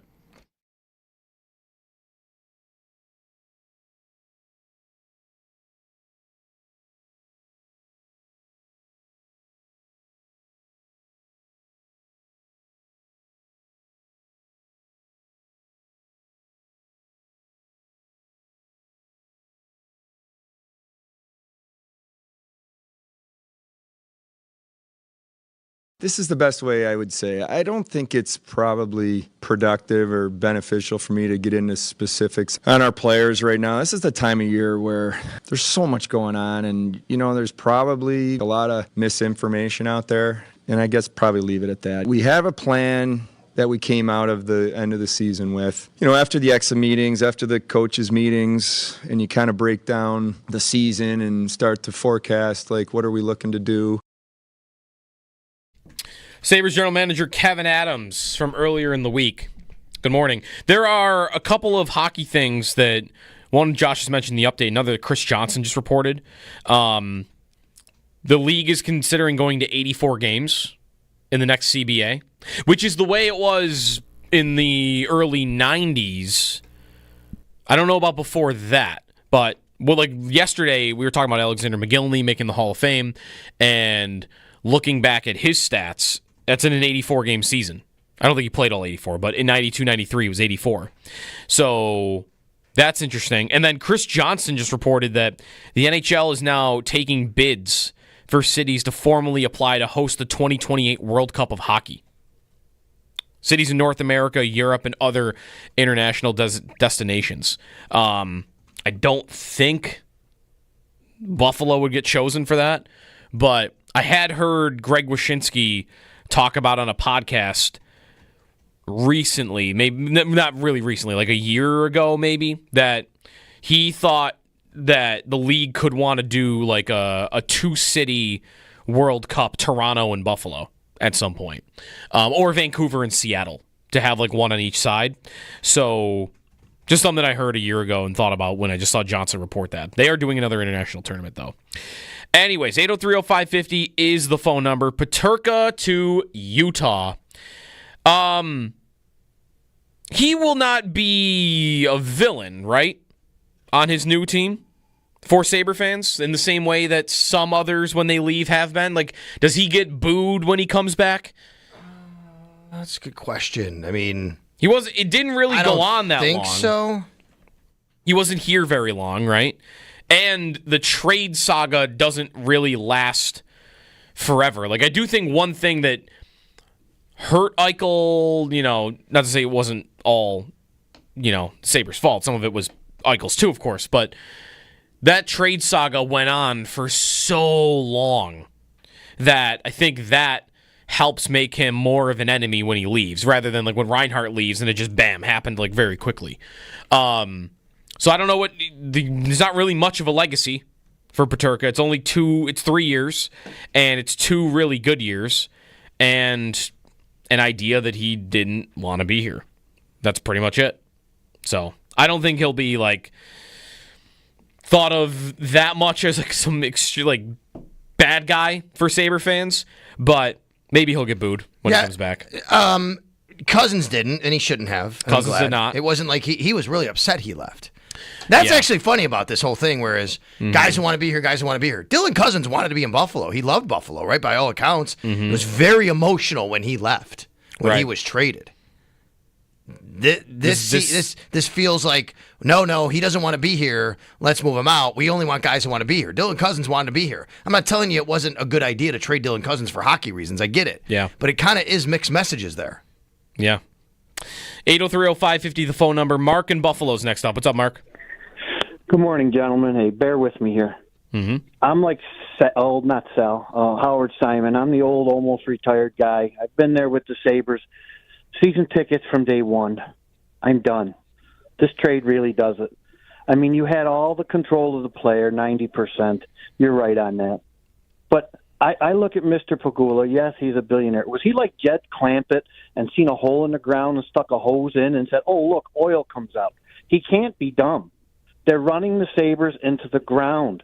They're an embarrassment in the NHL. It's a joke what they've let happen to the Buffalo Sabres. I love the Buffalo Sabres from day one. I can tell you, I've talked to Sal and you guys before. I can go back, Gilles Perreault, Pat LaFontaine. I understand them all. Jack Eichel, all my favorite Sabres, Jim Schoenfeld. It's so discouraging. I woke up this morning and looked at my phone, and I thought it was one of those things that really isn't true. You know, how they got AI or whatever. You got nothing. You got nothing for J.J. Peterka, who's an up-and-coming star. He didn't want to be here, fine. You say, hey, you don't want to play? Go sign an offer sheet. We're going to match you. We're not letting you go anywhere. We hold your rights. I know he may have been a problem. He's not going to sit out and not play or go home to Germany. They want to win. What's going to happen a year from now with Rasmus Dahlin? We already heard, 6 months ago, he said, hey, I don't want to be here no more. I want to be out of here. And then he said he didn't. Well, obviously, Adams is wrong. These things that are being leaked are true because they are coming true. J.J. Peterka wants out. Oh, no, it's not. We've got a plan. Well, it came to fruition. Anyway, guys, I'm done. 50 years, season ticket holder, 4 tickets. I've seen Sal. I sit up at the table behind you guys over there. I'm done. I really am. I know I'm upset. I'm not getting over it. I'm done. They've taken my team and made a disgrace and run it into the ground. Hey, guys, have a great day. Thanks, Mark, for the call. Ooh. I will just offer it's a long time for people very upset that as the morning has gone on. I'm with you. Look, I came out here today and said, hey, I said yesterday, there's no way you're winning a trade. You're not winning a JJ trade, right? You're getting rid of a top 6 forward, a 23-year-old, ascending player to me. You're not winning the trade. I don't think they won the trade. That's fine if you're going to eventually be better. I will say, though, if you're in the same boat as me and you think the same as me, which is, hey, I don't think they're going to win a trade for JJ, and they didn't win a trade for JJ. At least read people who are smart in hockey about some of these players and numbers and what they do, and you can find your way to, you know what? They got some nice pieces here. Things they needed. That's great. I still think they still need to replace JJ Peterka, though, and that's the part of the problem. He's a top 6 forward. They have to replace him. I like what I've read about the guys they got, especially Kesselring. That's the guy that I think really helps here. He's going to help them. He makes their blue line is better today. Okay, for everything we said, Joe, their blue line is better today than it was 24 hours ago, and they needed help there. There's no doubt. But in a lot of ways, to me, it's robbing Peter to pay Paul. You're getting you're better in the blue line. You took somebody off your top 6, which is a very vitally important piece, who's only 23. To me, I'm kind of also afraid of ascending to a guy who could be better in his own end and helping you with things you want to help him. That's where I still get. But you can, for the caller just called, who's very upset, and I get it, you can get to, look, they got something they really needed here, and you don't have to be beholden to JJ Peterka as a piece that walked out the door you traded to be super upset about that. I am internally I'm trying to get to a place where I feel good about the 2 pieces they brought back. Because again, I do think there are things to like about both players. But if Mark or any other fan wants to throw their hands up and say, I just traded one of my... How good was Peterka? Was he one of their 4 best players? Really asking. Thompson, Dahlin, and is it then Peterka after that, or is it Power first? Is it Tuck first? One of their 5 best players. Just make it easy. They traded one of their 5 best players and one of their 3 best forwards for a guy that on the Utah Hockey Club that didn't exist a year ago ranked 5th on their team in ice time, and a forward who ranked 11th on their team in ice time.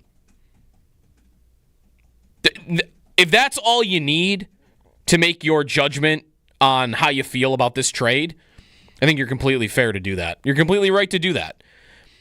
There might be other arguments there, but that is really at the core what they did.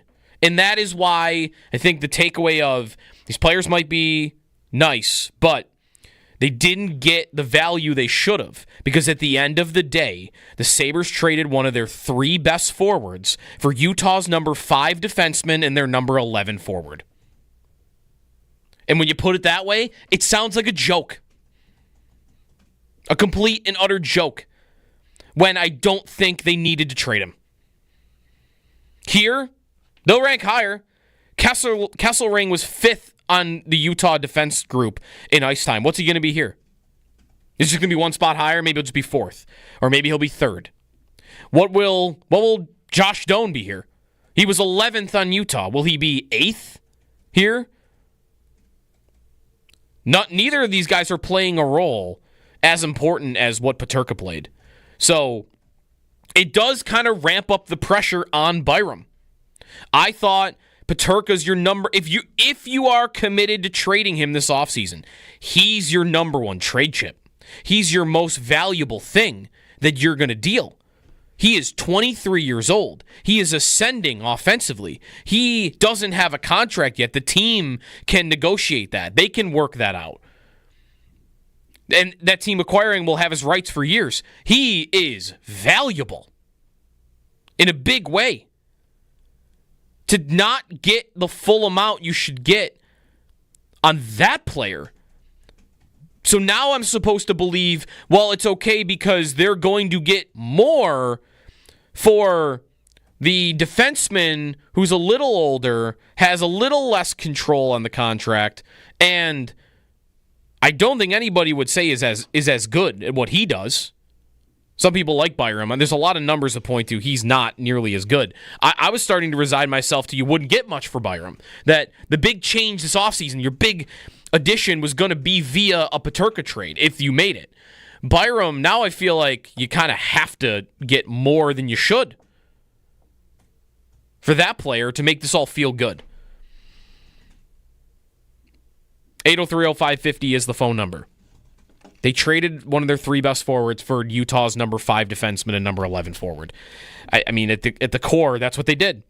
If you're on hold, stay there. We'll keep rolling through phone calls. Paul Hamilton, we'll talk to in the 9 o'clock hour, and we'll talk some NHL draft with Stephen Ellis a little later in the show as well. So we got time for your phone calls before that. Here on WGR.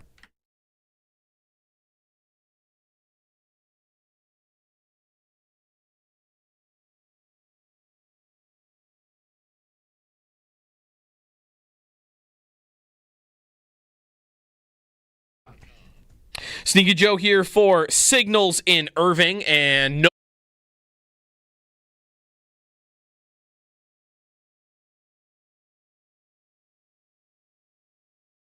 I thought, at least from reading Elliot Friedman and listening to Elliot Friedman over the course of the week, it sounded like from him, which was a little different sounding than from other insiders. Like I think Frank Saravelli was more plugged in on the agent and that side of it. But Friedman had a sentiment for 2 weeks of the Sabres don't want to do this. They don't want to trade Peterka. They'd like to find a way to keep this relationship going, or they would trade him. They've begun listening, but the only way they do it is if they, I don't think he used the word blow your socks off, but it was by all intents and purposes what he said. That you're really going to have to give them a juicy offer to get this player off their team. Michael Kesserling and Josh Doan, to me, doesn't strike that chord. And it doesn't mean that those two players cannot help the Sabres. I think there are some things to like about both of them.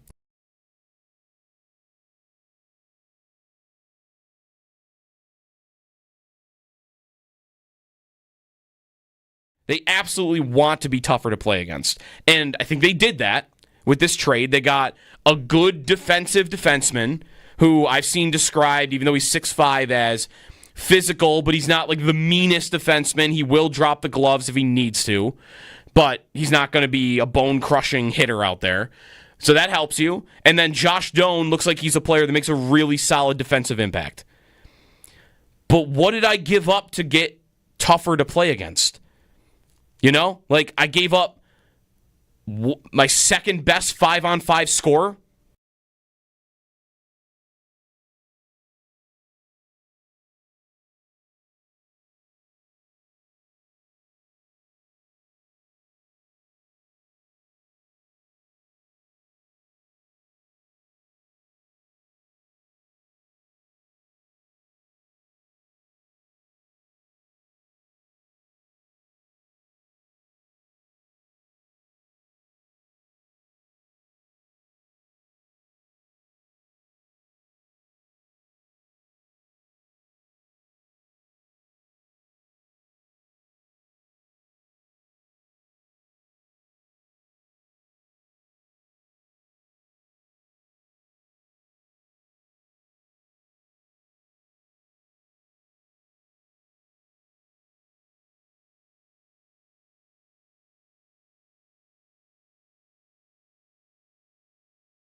We all know all the stuff, all the smoke about Peterka is real. So that goes back to November when we started to kind of talk about that. Adams would not answer about Peterka, and that's, he doesn't want to lie, okay? So he didn't. He said, I don't want to talk about it. And in that, he basically told the truth without really telling the truth, because he did not do a great job of hiding it at all. No. If there was, maybe he doesn't care. If there was a goal in that press conference to not confirm to everybody that Peterka has asked for a trade, they absolutely did not do that yesterday. Right. Under no circumstance did they do that. I mean, it might be tough because they did talk the way about Alex Tuck, the way you might have hoped they would talk about Peterka, right?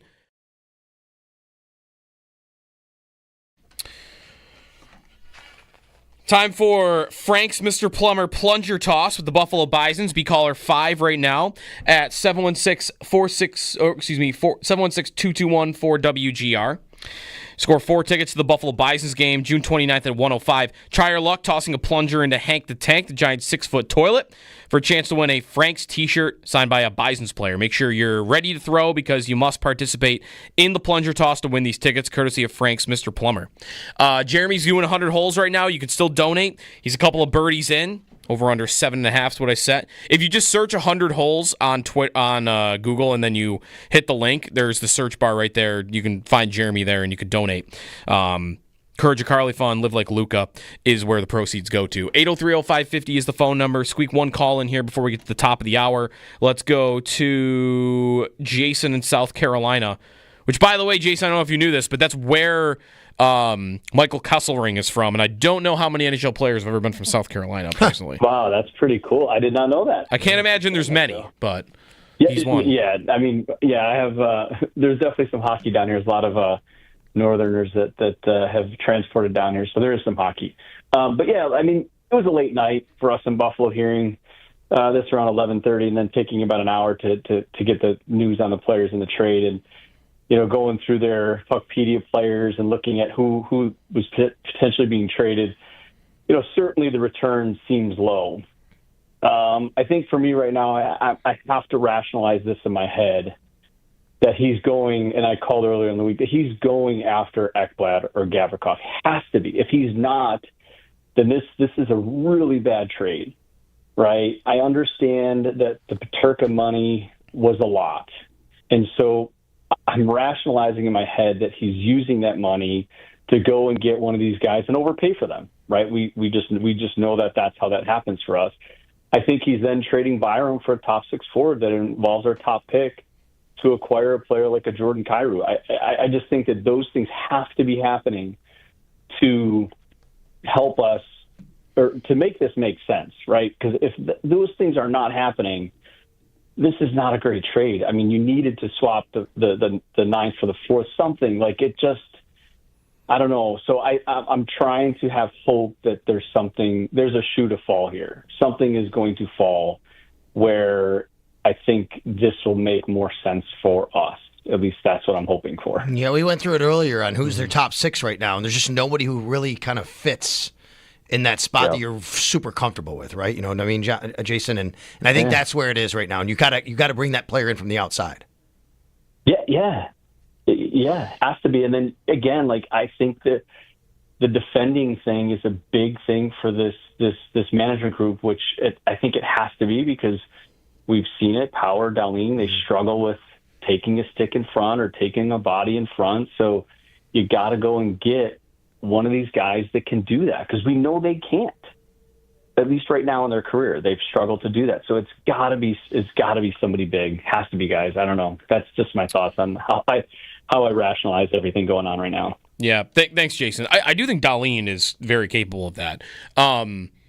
Power, as much as it's the big part of it, it's the stay-at-home part. And I don't know, what it looks like from Kesselring is that he is good defensively, and you would hope he will free up Power to play a little looser, and he can control the game more and jump up into the rush and really take a big step as a player, because he's got a reliable partner. That is, if that happens, that is very valuable. But right now, their top line going into the year is what? What is it? If Thompson's going to play on the right wing, I don't think him and Tucker are on the same line, because they're both playing on the right. So Tage is one of my guys on the top line. And then my center is Josh Norris, who could get hurt at any moment. And who is my left wing right now? Who is their top line left winger to replace Peterka? Who is it? It's tough. It's a guy that's probably not on the team yet. And that's why, for that, you don't want to rush to judgment on the whole plan, the whole offseason yet. But on this trade individually, it leaves them with a hole, and I don't think you can argue that they got proper value back for a player that they didn't need to trade. It is funny you bring up Joshua Norris, and you're right. You said earlier, you forget sometimes he's even on the team. You really do. Like, I know he's had trouble staying healthy, but if he were to stay healthy, he's a very, very talented offensive player. Sure. And he should help the power play too, which I think that is, we'll talk about this with Paul maybe a little bit. I think their power play has been one of the biggest things that has sunk them for 2 years. And Norris, if healthy, should help that.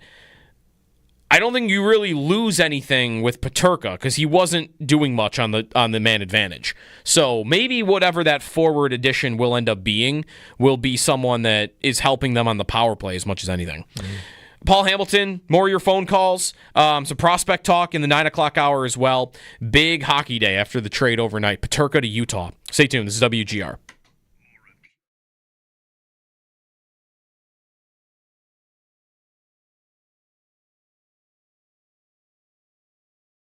Or something like that. Do you have that?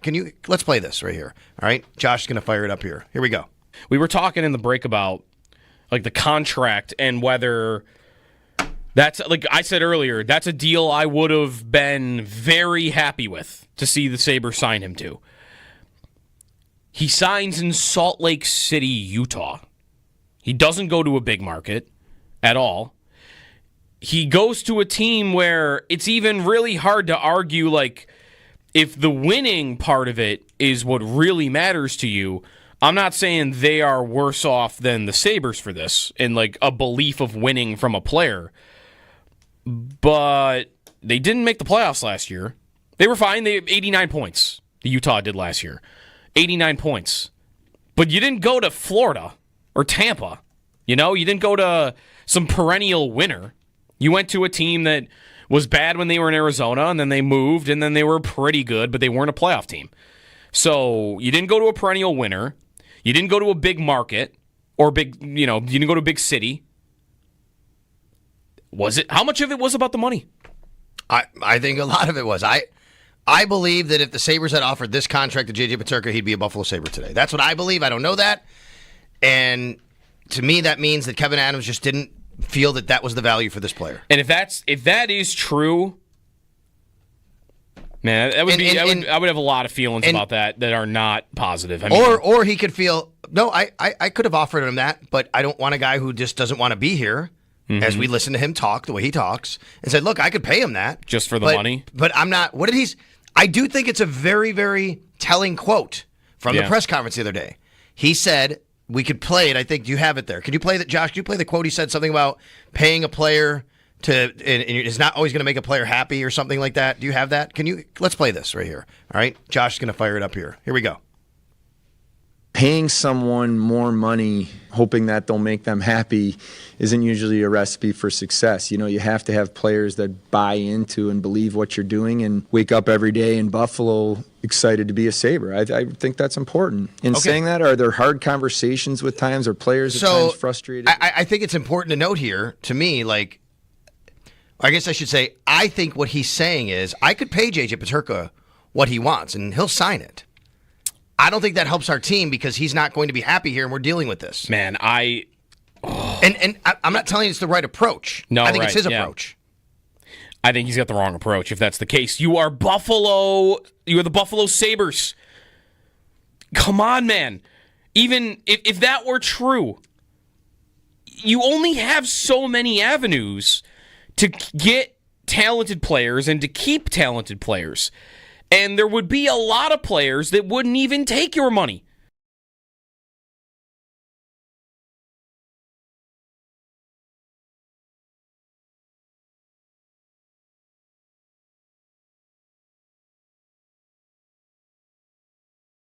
Really, what this trade does for me is It confirms a lot of priors about the Sabres that you might have had. One, the players that want to be here mentality, right? Again, no fighting, no. What do you mean? Oh, you want out? Okay, you have 4 years of. We have 4 years of leverage, of contract control before you can hit unrestricted free agent status. So, okay, I respect your wanting out. But no, I'm not doing that. I've got you for 4 more years. I'm at least playing you for 1 more of the 4, and he's got to sign. 2, the not spending to the cap. You would have had that confirmed yesterday. At this time, they could go and use it. Like, Owen, I woke up to your tweet of like, well, now the Sabres do have all this cap space to use. And I'd love for that to be true. How confident are we, though, that the Sabres are going to turn around and they're now viewing this as, man, look we got $21 million in cap space now after trading Peterka. We didn't have to pay him $7.7 million, which is what he signed with Utah. So we can go use that. That's not how I approach that. That's not how I think about it on the surface. It's, they're not going to spend to the cap again because they traded a player that cost almost $8 million and they replaced him with a couple of players that make less than $2 million total. So that prior would be confirmed. And the other one, which this isn't necessarily a negative one, this is something I think we've known about them for 2 years, which is they want to be tougher to play against. They absolutely want to be tougher to play against. And I think they did that with this trade. They got a good defensive defenseman who I've seen described, even though he's 6'5", as physical, but he's not like the meanest defenseman. He will drop the gloves if he needs to. But he's not going to be a bone-crushing hitter out there.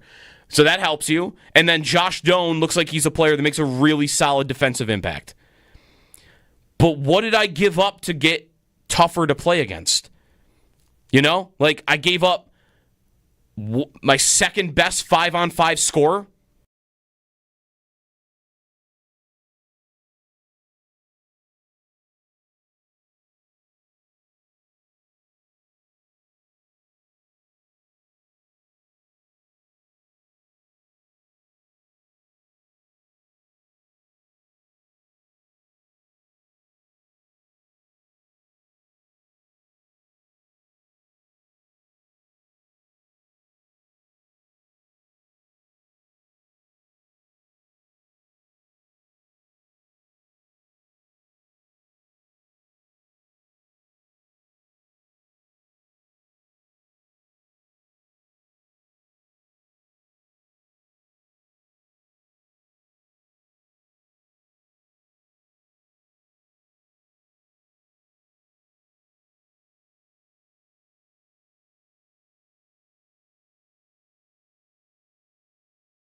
In other NHL news, the NHL and NHLPA are meeting to discuss new terms on the next collective bargaining agreement. The current CBA does not expire until September of 2026, but one main topic of discussion is increasing to an 84-game season rather than an 82-game season. Darren Dreger also reported yesterday the NHL is looking to expand once again, with frontrunner cities being Atlanta and Houston, among other cities. The NHL draft starts up tomorrow night at 7 o'clock. Sabres still hold the 9th overall pick. Be sure to stay tuned to all our draft coverage throughout the weekend right here on WGR.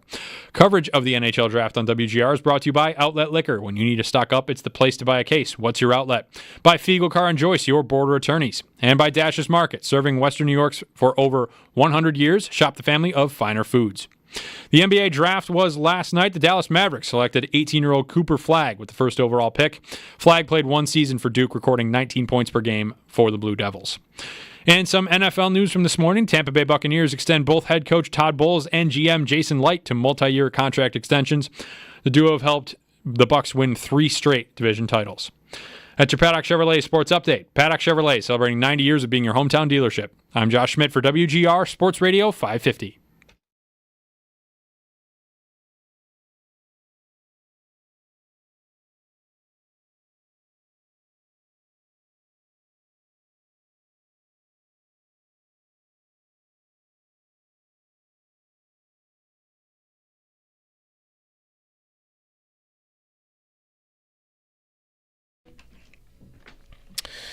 All right, we let him sleep in a little bit because it was a late trade. A late trade. Paul Hamilton on the Western Hotline. Good morning, it's Jeremy and Joe. Jeremy at Wanaka Country Club right now for the 100 holes. If you'd like to donate, search 100 holes, and then there's a search bar right there for Jeremy's page if you want to donate to his individually. Paul, was that the late trade? It's not uncommon. It's happened in the league, right, where you get a trade at like 1 o'clock in the morning. I've had it happen, yes. And where were you? I was trying to call you at 1 o'clock in the morning saying, all right, what time am I on? I do not have my ringer on at 1 o'clock. Sal does. Sal woke up to it. You could have called me. I would have woke up. I would have been mad at you for calling me, but I would have woke up. Oh, I knew I'd be hearing from you folks when I went to bed. I go, yep, they'll be calling. Although this time I actually was up by now since it's 9 o'clock. All right. When Reinhart, and it wasn't even announced then, we were down at the arena. That was 1 in the morning when we knew Reinhart had been traded, but we didn't get the official word until the next day. Mm-hmm. When Danny Briere became a Buffalo Sabre, I got a call from the Sabres at 12:45, which was the same time they announced this trade on Twitter. So I had gotten at the same time a 12:45 call. I believe Briere played for the Coyotes that night. And that's one of the reasons why they waited on it. So it's not the first time I've gotten notification like that, but it certainly does not happen very often. I remember being on the air that night for it was the NHL draft, right? Yeah. For draft coverage when Reinhart gets traded, and thinking why, because there was a long period of time between when it was reported and when it was announced. And we were, you know how it is, Paul. Like, you're in day 2 of draft coverage, and you only know so much about the prospects. So instead, we went off on a scavenger hunt to figure out why the trade wasn't announced, and we were looking up, like, Finnish players from Florida that might not be awake yet. Like, oh, they haven't announced it because this guy's still asleep in Finland. I think Lundell was actually the player. That might have ended up being pretty nice, but Speaking of NHL draft coverage, we will have all that for you starting Friday night, 7 p.m. Brian Colzio and Brayton Wilson will anchor our coverage. Paul will obviously be on site down at One Bills Drive. We'll have Zach Jones anchoring coverage from back here as well, with making sure that you have any news, breaking news, things like that that's going on digital and social. Zach, Paul, Evan DePasquale, everybody on hand here at WGR. All right, Paul, you've said many times, hey, listen, it's not scoring, it's defense. This team needs. They have to be better there. They got what we think is a guy that's going to help on the blue line, but they did it by giving up a top 6 forward who's a goal scorer, a 23-year-old, and we know everything that's been surrounding J.J. Peterka. So how do you evaluate this trade? Well, what I think the basic problem is here, and it's still a problem here, is that the Sabres are still in this position 6 years into a regime that players want out. And then they are forced to trade players. You're not really in a position of great power when you're forced to trade somebody. And it just keeps happening that players want out. And that, to me, is the problem. That the Buffalo Sabres are still in a position where players want out. And then they're forced to trade them. I think Kesselring is a good defenseman, and I saw every game he played for Team USA that won the gold medal, teammates with Tage Thompson. I thought he was excellent in that tournament. He is what they need. He's big. He's strong. He's not afraid to mix it up. I don't think he needs a team meeting to tell him to arrive when one of his players gets laid out. I think he and as I learned more about him and read more about him I've seen him play also. He was developed the right way. He's 23 years old. He has spent time in the American Hockey League to get his development, and now is starting at 23 years old to become a good NHL defenseman. Of course, a right-handed shooting defenseman. And remember when Rasmus Ristolainen was traded, and I was floored that the Sabres got a number 1 pick out of it. And it was simply because right-handed defensemen in the NHL are hugely valued, hugely overvalued, you might say, in Rasmus Ristolainen's case. and teams covet them. It's something the Sabres need. This fills a need that the Sabres have. Doan, I basically envision him riding shotgun with Beck Mallenstein. I certainly, you now have 2 holes, in my opinion, in your top 6 forwards. I thought you had one anyway because I just don't think Zach Benson should be in the top 6. He doesn't produce as a top 6. And I thought you needed one there. Now you need a second one. But I think you've also filled a hole on your defense because I think Kesselring is to a point now in his career where he can play in your top 4 and be a right-handed shot defenseman and maybe be that guy that can grow up with Owen Power and help him. So I don't object to them getting Kesselring, but, where the real problem is, it's not, well, they got a horrible return if that's how people feel about it. It's that they're even having to trade a player like Peterka at all, that a young player like that already wants out. To go with Eichel, to go with Reinhart, to go with, the list goes on and on. All these people that want out, and you shouldn't be 6 years into trying to rebuild a team and having guys still like, I want out of here. Paul, you mentioned a couple of times there, talking like the Sabres had to trade Peterka. Do you feel like because listening to like Friedman a couple of times in the last week has been saying the Sabres do not want to trade Peterka, but they're listening, and if it would take an offer that, I forgot the exact wording he used. I keep using blow your socks off. I don't think it was that strong, but basically the Sabres, they won't do it unless there is an offer that really forces them to. Does that feel like what happened here to you? Do you feel like they traded Peterka because they felt like they just had to move him? Or do you think these 2 players was, for Kesselring, that's why I got to do it? I think they like Kesselring. I think they should like Kesselring. But I don't think it's like, oh, wait a minute, that's the trade right there. I think it got to a point of no return. I think they wanted to keep him. I think they were holding out hope that he would change his mind or his agent would change his mind and that they could convince him that this is the place to be. But it sometimes gets to a point where you're like, well, it's not happening. He's not going to change his mind, and we're going to have to get rid of him. Do you want a pouting J.J. Peterka on your team all year long? I mean, because you didn't trade him this year. How much does that help? And let's be honest too. I've been reading, some are disappointed the Sabres didn't get the 4th overall pick. Are you kidding me? They didn't get the 4th overall pick for Eichel or Reinhart. J.J. Peterka is not getting you the 4th overall pick. I think there's a sentiment that maybe people thought they could have swapped picks 4 and 9. Yeah, maybe. Trade out 5 picks. Right. Maybe, but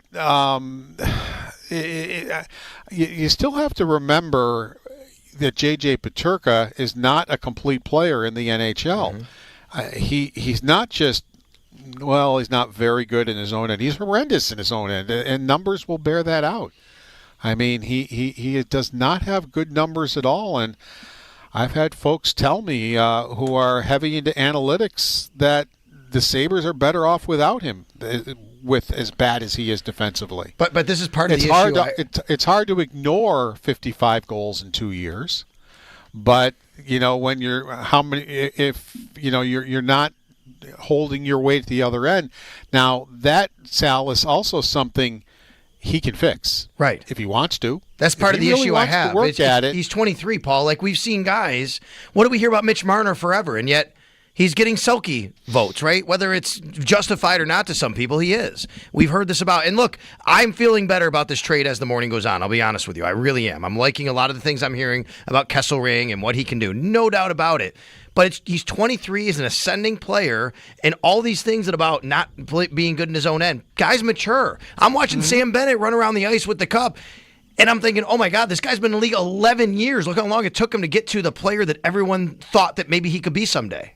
Well, Sally, the Sabres, I obviously felt that way because they wanted to keep him. Yeah. What do you think about the contract? Well, I'll ask you that. What do you think about the contract he signed? If you woke up this morning, if you got the alert that said the Sabres signed J.J. Peterka to 5 years, 7.7, Paul, what would have been your reaction? I would have been fine with that. I was thinking low sevens, maybe.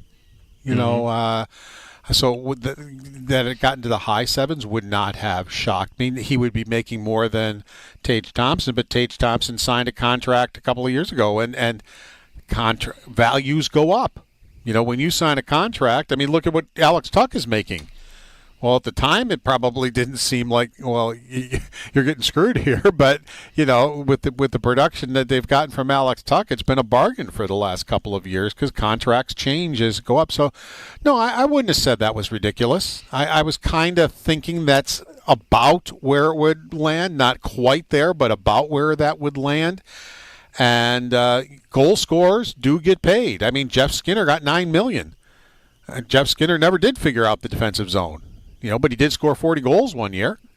So if you're getting a guy who scores 40 goals, maybe you can forget about the other part of it. So, no, you're absolutely right, and I think the Sabres agree with you also. That's why they wanted to keep him. That, you know, that they felt that he's going to be able to figure it out. But when you're looking at what you got coming back, you got to talk about what is, not what could be maybe. And what is right now is he is a liability in his own end. But you're right, that can change, and that's up to him. He can change it. Yeah, as we figure out too, Paul, like how this happened, you tell me like where I should land on this, because like the 5 years, $7.7 million. I woke up this morning after seeing the trade and seeing the destination, wondering more if money was at all a part of the. Adam's talking the other day about how you can't make a guy happy just by paying him. So thinking about like, I wonder, were the Sabres willing to go there? Was there a contract where Peterka would have said, okay, I'm in with the Sabres? Because, and again, the source of that for me is where he ended up going. He didn't go to a big market. He didn't go to L.A. He didn't go to New York. He didn't go to a perennial winner. He didn't go to Carolina. He didn't go to Tampa. He went to Salt Lake City in a team, a group of players that's missed the playoffs 11 of 12 years. So, like, or is it just that it's that bad here that Utah is now, like, a much better destination than Buffalo is? I think that's an accurate statement. But, you know, his agent, anytime you heard, or a lot of the time when you heard where he might land, it's all, you know, New York Rangers, even the incorrect report at the trade deadline, New York Rangers, you know, and that to me is the agent feeding it, you know, but the agent or anybody else, he has no trade protection, so Sabres could trade him wherever they wanted to trade him. And Utah is looking to improve in their goal scoring, and they have salary cap space that they can do it. So, you know, that's where it wound up as far as that went. So it didn't surprise me where it went, but again, you know, Utah wasn't a heavy rumored place for him to go. That's again why you know me, I just don't like to pay a lot of attention to rumors, but that's where he wound up. And yeah, they were never on the rumor card. That's there. what I mean. Like, all it's I guess I'm trying to figure out is, like, how did it end up being Utah for him? Like, what ended up being Peterka's real motivation when he didn't choose, like, one of the top because again, the Sabres could have traded him wherever they wanted, but he didn't have to sign wherever. He chose to be there for 5 years. So was it the money? Was it the city? Was it, is it just that team is Lindy Ruff? Is it? Well, that's another good question. Is it coaching? Is it? Is it anywhere? But it could have been. I'll just go anywhere but here. Lindy Ruff publicly talked about how Peterka's poor defensive play, and a lot of players don't like that to be publicly called out. And we had talked about this, I don't know, within the last week. I think I talked to you both about it. Is it possible that Peterka and his agent don't want to deal with the Sabres anymore because they're at an impasse in the contract negotiation? Is that the reason he wants to be traded? We don't know. Is it Lindy Ruff? Is it he doesn't believe in the organization? Is it the losing? we just don't know what his problem is, and we'll have to see at some point if he ever addresses it. But you're right. I mean, it's certainly right to speculate it's possible, but then my thought is, why were they trying so desperately to convince him that he wants to be a Sabre, knowing how much it was going to cost them to keep him? Right. I'm with Joe where it's like not there's a disagreement type with Joe, but I agree. Like when Joe's wondering, we hear all this stuff about big market, and then he gets moved to Utah. No, to me it was money. This is money. Like that's what I come down to. I think it's money. I don't think the Sabres wanted to pay him that kind of money. We all say we would have done it. And I have a theory, Paul. I have a theory here. Mm-hmm. This contract he signs very much screams like an offer sheet type of contract. I think the Sabres knew an offer sheet was coming. Maybe Utah told them, hey, we're going to give him an offer sheet. And the Sabres are like, well, guess what? We don't want to pay him that, but we don't want a first, second, and third round pick. So you know what? Let's just make a deal. And I think that this is what this feels like to me. It doesn't to me, just because I just think offer sheets don't happen all that often. And first of all, you have to have your own picks. Like you have to have your own number 1, you have to have your own number 2, and you have to have your own number 3. To be able to make that type of an offer. And I'm just checking right now, and Utah does not have, or do they? The picks that needed for the... I'm looking right now. Where the money Yes, was. they do. Yes, they do. Yeah, They do? I just feels to me like something like that. I mean, remember back in the day when the Bills put the franchise tag on Peerless Price, but they did it only because they knew, hey, we'll just, instead of going through this process, we'll do that, and then we'll make a deal with somebody, right? That happens. Mm-hmm. I just feel like it feels to me like maybe, hey, they kind of knew this was coming. Maybe Utah made it known and said, like we've been saying, Paul, we don't want prospects back for the Sabres. I don't think that's what they want. They want to get better. Hey, you know what? Instead of having him go somewhere, we don't want to pay him the money, but we don't want the prospects. We don't want the picks. Let's make a deal here. You want them? Give us a couple players that we can use. Yeah, but there's a difference though between a team telling you they're going to do it and then them actually doing it. Correct. You know what I mean? Like, correct. It's a little bit of, okay, you're going to offer sheet them. Well, I'll wait. Let's see if you actually offer sheet them. That's right. You could do that. And Friedman saying, that the Sabres definitely don't want to trade him and doing everything they can to try to make sure that doesn't happen. Wouldn't say that the Sabres weren't willing to pay that. I don't know. And as I said, we've already speculated within the last week is that the problem? Is there an impasse in what we're talking about that, they decided that, well, we have to trade him because there's not, the Peterkas decided that, well, he needs to be traded because, it's just not going to happen. By the way, Utah does not have their own first-round pick. Okay. So they could not offer sheet them. I guess there goes my theory. Because the Bruins would have been, they would have been, if you invert the standing, it's San Jose, Chicago, Nashville, Boston, and Utah has the 4th pick. Okay. That's not their pick. Paul, does now that Peterka is traded, and you mentioned earlier, and we actually talked about this the other day, that now it feels like there are 2 holes in the Sabres' top 6. Do you feel like whatever they trade Bo Byram for, assuming they do make that deal eventually, it's more imperative now than it was before that they got to get a forward back in that deal?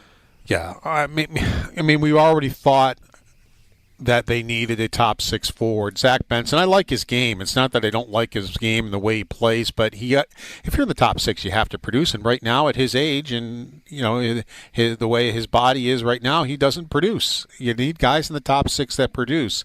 So to me, you already had a hole there, and now you've got a second hole there. You have filled the hole maybe you were looking for on defense. But now you need a couple of top 6 forwards. In my mind, you need 2. You need more than 1. So you have other assets. I mean, you could maybe take your 9th pick and with a couple of prospects or whatever, you can get one that way. Mm-hmm. You can maybe get one in the Byram trade. So there are other ways they can go about to get what they need there. They felt like they got what they needed on defense. Right? I mean, he's exactly what they've been talking about that they want. A right-handed shooting defenseman who's big, who's strong, who brings something to the table nobody else on that defense brings. And that's, what they got there. So, all right, you've filled that, but you've left a hole here. So, I mean, now you've got to go fill that hole because, if you're going to make the playoffs, you can't have all these holes that you have. And so that's, I think, what they're still going to have to do. And, of course, free agency could maybe, come into that picture too. But then you run into what you ran into here. Well, the Sabres keep losing, and they keep losing badly. And here we are again where the Buffalo Sabres have to, trade one of their best players to a team that didn't exist like 5 years ago. I'm an idiot. I said Utah doesn't have their pick. Yes, they do. They won the lottery. The lottery. Yeah, they're in the lottery. And by the way, I'm such an idiot that it just hit me. I'm sorry. Okay, that's okay. We're sitting here talking off the cuff, and I also want to make things up. I also want to make a Paul. point. Josh is smiling for potential open use in the future. I also want to make a point here of the offer sheet thing. If you do sign a player to an offer sheet, the picks wouldn't come until the following year. You can't because it's after the draft, right? July 1st would be. You offer sheet season, right? So it's not this year's pick. Yeah, you have to have your first round pick next year. And by the way, Utah does have that, and they do have their first, second, and third for the next several years. So they could. That's independent. It doesn't matter. Anyway, just a theory I had. But go ahead. All right. Yeah, I just wanted to correct that. You got it. All right. Draft tomorrow. We haven't really talked about the draft much at all, Paul. But there's been things that have caused us to push that off to tomorrow. So we'll talk about the draft tomorrow. So thanks for being on, and we'll talk tomorrow. Well, maybe we can talk about trade tomorrow, too. Or there'll be a trade tomorrow we'll talk about. I love that. Yeah. There you Thanks, go. Paul. Yep. Paul Hamilton on the Western Highline. Speaking of the draft, we have time for your phone calls, but we'll have a few minutes coming back to talk with Stephen Ellis from Daily Faceoff to get a quick scoop on kind of the draft early on tomorrow and also what the Sabres are looking at number 9. So that plus your phone call. So if you hang on hold, we'll get to you coming up in the next segment. Stay tuned. Joe DiBiase, Sal Capaccio here on WGR.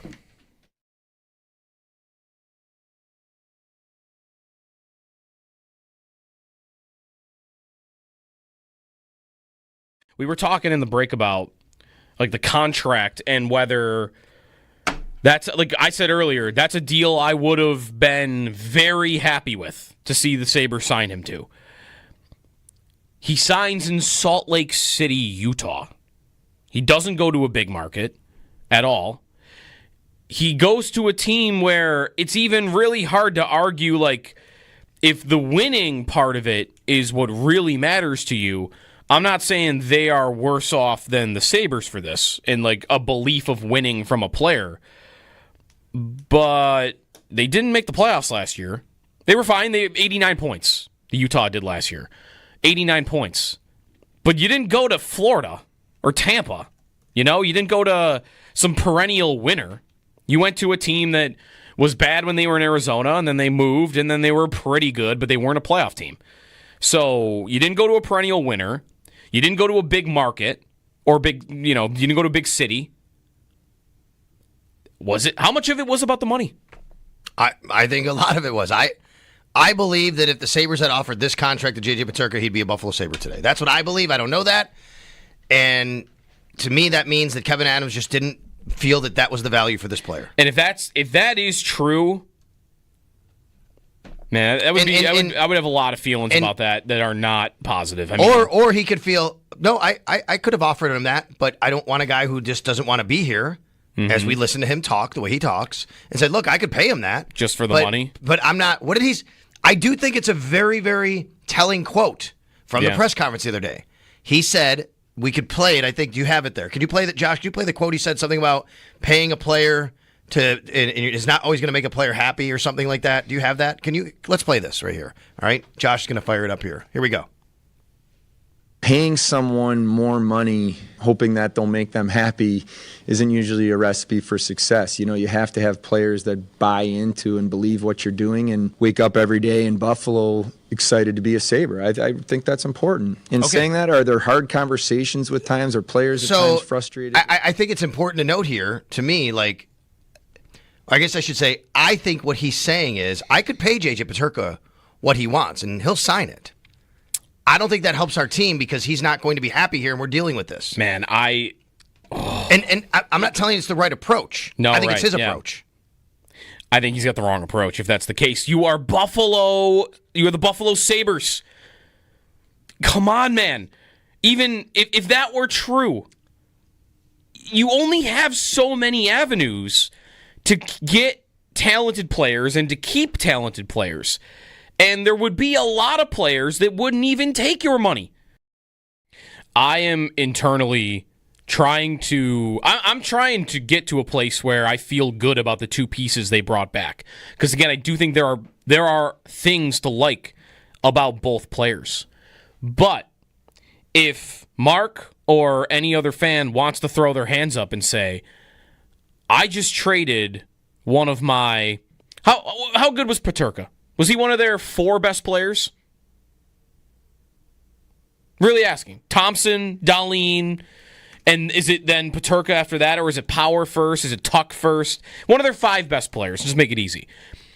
They traded one of their 5 best players and one of their 3 best forwards for a guy that on the Utah Hockey Club that didn't exist a year ago ranked 5th on their team in ice time, and a forward who ranked 11th on their team in ice time. If that's all you need to make your judgment on how you feel about this trade, I think you're completely fair to do that. You're completely right to do that. There might be other arguments there, but that is really at the core what they did. And that is why I think the takeaway of these players might be nice, but they didn't get the value they should have, because at the end of the day, the Sabres traded one of their 3 best forwards for Utah's number 5 defenseman and their number 11 forward. And when you put it that way, it sounds like a joke. A complete and utter joke, when I don't think they needed to trade him.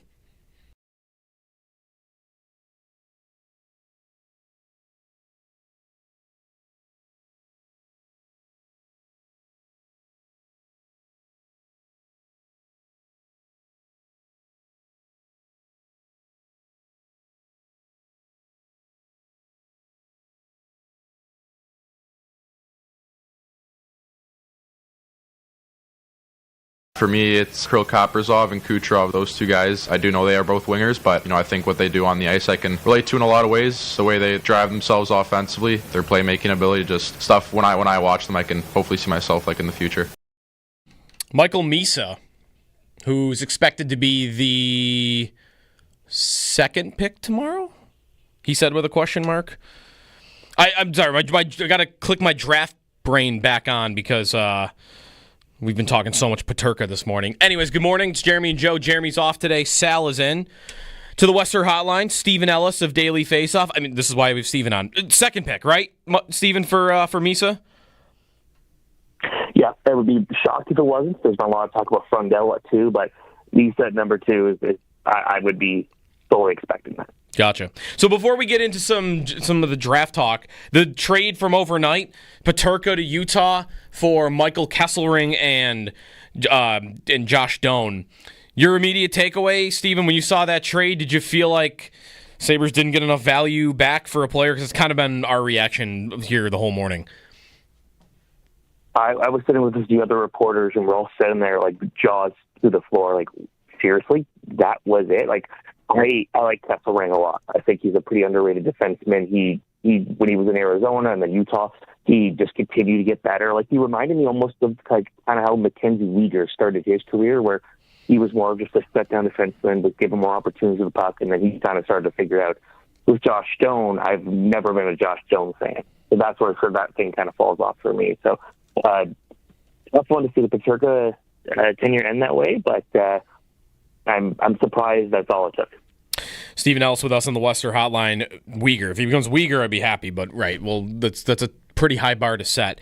Ellis covering the NHL draft tomorrow in LA. It's decentralized, so we'll have coverage from One Bills Drive where the Sabres will be set up. So the top of the draft, Stephen, as we start to preview it a little bit here, what level of number 1 pick are we talking about with Matthew Schaefer, and how unique is he because of him not really playing many games leading into this draft? I fully expect Schaefer to be in the long-term Norris Trophy conversation. Because you watch him play, there's so much Miro Heiskanen in him, and I think he might be better than Miro Heiskanen in the way that he thinks the game. So, it's Is he a macro celebrity? Obviously not. Is he Connor Bedard? No. So he hasn't receiving that type of hype, and defensemen never do. But I think when people start to see what he's capable of against NHL players, they're going to be so impressed with his talent level. So he's good, and like overall in this draft class, it's like it's not a great draft class. This is, I'd say, a little better than maybe 22. But like if you're drafting in the top 10, there's some decent talent there, but this also feels like the year where if a team is going to trade a pick in the top 10, it's going to happen, and I wouldn't be surprised if it's multiple teams. What about the Sabres for that? So pick number 9, where the tier breaks might be for a team that wants to move into that spot, maybe for a veteran. I mean, we kind of know. I mean, Kevin Adams said it matter-of-factly earlier in the week that he'd like to trade that number 9 pick. So where do you see the list of prospects around that spot, and maybe how valuable it could be for the Sabres if they are trying to get something that'll help them right now? It feels like if they're going to stay at number 9, they're probably going to take one of the defensemen, whether it be Vadim Murka, the 6'6" Czech defenseman who had a very good end of the season with the Seattle Thunderbirds. Jackson Smith, he's more of the all-around bigger defenseman who at 6'3" can also skate well, but he's got a bit more offensive flair to him. I also like Sean Aitchison. I know that's a guy that it feels like the Sabres would probably want to have in the system. He wants to hit everyone. He's kind of a throwback defenseman. So those guys for sure. There's also Victor Eklund, the Swedish winger, who's got a great shot. His brother obviously plays for the San Jose Sharks. Jake O'Brien, the centerman out of Brantford, another one who's kind of maybe more of a smarter player, not super flashy, but he has the ability to pull off some moves if he needs to. So if they hold off the pick, there's still some really good talent, but something just kind of makes me think they'll take one of the defensemen. Steven, is this a good draft? How does it compare to other drafts, especially maybe in the top 10 because the Sabres are picking 9th? Yeah, I like the top 10. I think it's not as good as last year and it's not as good as the year before, but I'd say it's probably on par with what we saw in 22, the year with Logan Cooley and Slavkovsky, Shane Wright. So I'd say it's about there.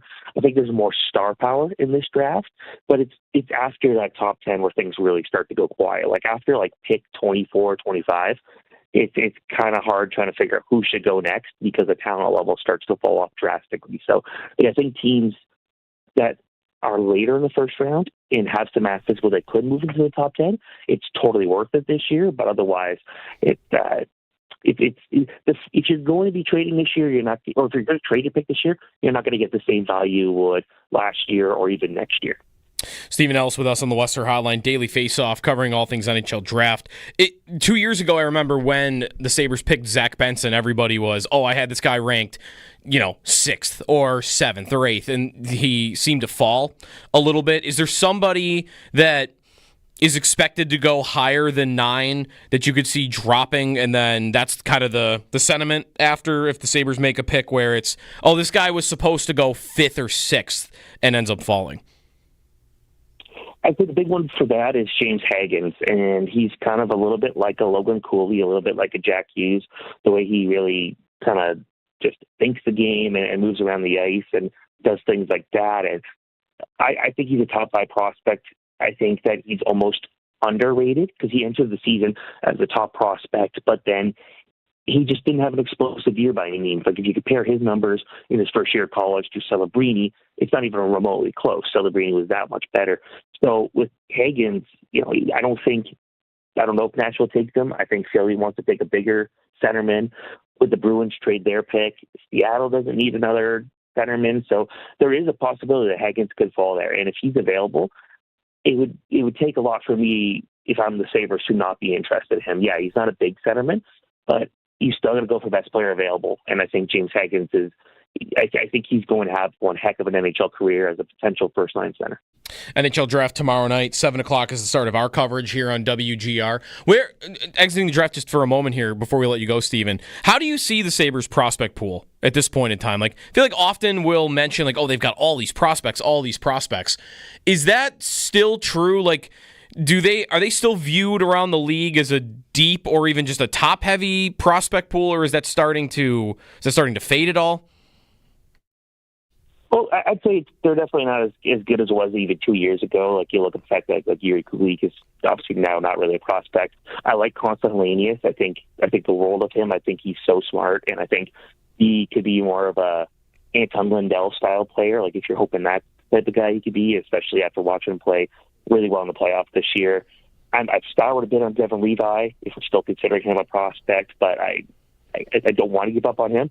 I like Isaac Rosine. So there are some good players in this pipeline, but some players have obviously moved up to the NHL, so that's weakened it a bit, and it's definitely not as strong as it was a year or two ago, especially when you trade Matthew Savoy. So that's why I would love to see them keep their pick this year, but at a certain point they got to stop focusing on the future and start working on actually moving forward. Sure. And then finally, before we let you go, how do you like it being a decentralized draft to cover? Is it better from your standpoint? Is it there won't be any tweets of this GM got up to go talk to this GM at a different table, I guess. But how do you like the decentralized draft?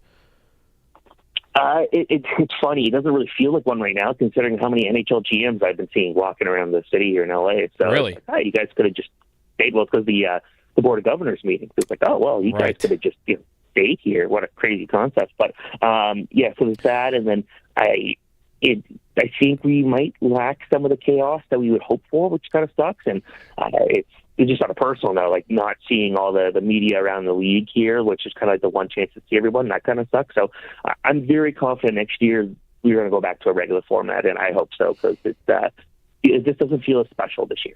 Yeah. Okay. That I think I've seen that too. That they might go back to it. Like this might be a one-off. I've never understood it though, Steven. Like I cover football. I'm the beat reporter for the Buffalo Bills here, and I like the way football does it.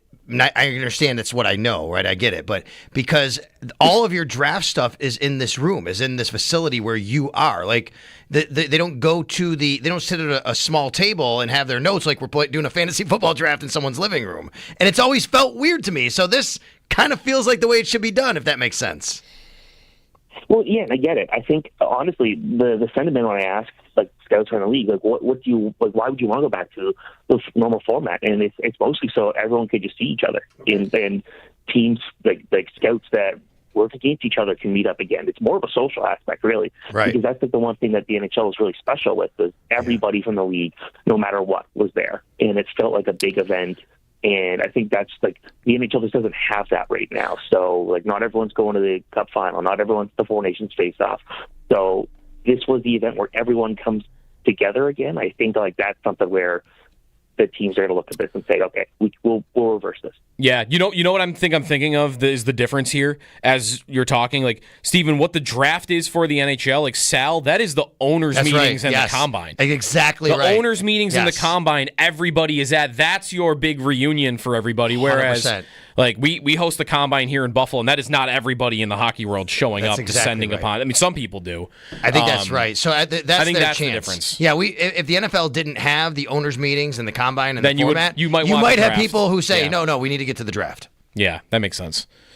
All right, anyway, Stephen Ellis, the Draft Hub at Daily Faceoff's a good follow heading into tomorrow to keep track of everything that's going on. So appreciate you getting up with us, Stephen, and enjoy LA. Yeah, thanks so much. Thanks for coming on. All right, we have a couple calls that we want to get in here that have been waiting patiently on hold before we get to Extendo Sports. JJ Peterka traded to Utah. If you're what percentage of people are awake by now? 90%? 95%? 99%? I'm not sure. Alex in Orchard Park. What's up, Alex? Hey guys, thanks for taking my call. So I know there are a lot of people who are really frustrated with the trade last night, and to be honest, I'm not a huge fan of it either. It really does feel like they didn't get enough return for the player that did post 55 goals over 2 seasons. Where I hesitate to react is that a similar discourse actually occurred last summer when the Sabres traded Matt Savoy, arguably one of their top prospects, for Ryan McLeod, who at the time was on a fourth-line role with Edmonton. And we look at it a year later, and it appears to be pretty even since McLeod posted 53 points, stayed healthy for most of the season, and has shown that he can actually, perform across all 4 lines. And Savoy, we don't know his true potential yet, but he had a solid year in the AHL, but we have yet to see what he does with Edmonton. But, I'll go a step further on that and say I actually think it's been a good trade for the Sabres, because I think Savoy, every chance he's kind of gotten in the NHL, there's a lot of question about, his his defensive play. But you're right. As I will stay consistent here and say, Alex, that you can get better in that regard. But I like the trade right now for the McLeod trade, and I'm with you on what I thought about at the time. So, yeah, and then I know I've been listening all morning to you guys and listening to the other callers, and you guys mentioned that Kesselring is going to be taking on a larger role on the blue line. Well, he is. I know you guys are saying he's 23. I looked it up. He's 25. But I don't think he'll be garnering first pairing minutes, which will leave him at best being Owen Power's line mate. Mm-hmm. And I remember during the course of the season, a lot of discussion was around, we need to find Owen Power a line mate. We need to find him a line mate. And is Kesselring going to be that guy? I personally don't think so, and I fear that the Sabres will roll with Kesselring on the same pairing as Power, won't necessarily perform, and then he'll be thrown under the bus, which I think should lead to the question as to whether Owen Power is truly the problem. Yeah, thanks, Alex. I would bet against that, though, because I like Power as a player a lot. And if you look back on his most common partners over his career, I think by a very wide margin, the most minutes played with Power is Henry Jokiharju. So the bar is not necessarily very high to clear for being his partner. I do expect that is who Kesselring will play with. And that'll be 19 to 20 minutes a night, which is a 2+ minute increase over what he did in Utah. So, sure, if it went poorly, then maybe we could have a Power conversation, but I wouldn't really expect that to happen. The one key difference I do want to mention, I'm glad you mentioned the McLeod trade, because I saw that a little bit on Twitter. And you're right, there's one similarity, which is, at the time, everybody said, wow, you overpaid to get that player. That is a similarity. There's one key difference.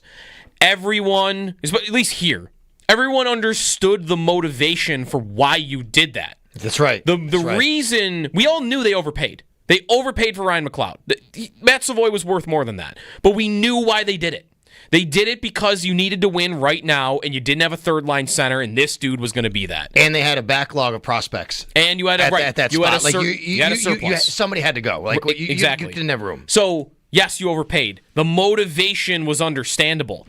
This one, you overpaid to get Ryan Kesselring and Josh Doan. What's the motivation? And do we understand it? I do not think it's the same in that regard at all. Because the more I look at it, the more we've talked this morning, the more that I think they might have just traded him because they didn't want to pay him. Right? That's the conclusion I kind of arrived at pretty early. I am sorry. I'm not understanding of that at all. The same way I would have been last year for why they would have traded for Ryan McLeod. Totally different. Just on that part of it, totally different. 803-0550 is the phone number. Extendo Sports. Mark, if you hang on hold, we'll get you in before we run out of time here on WGR.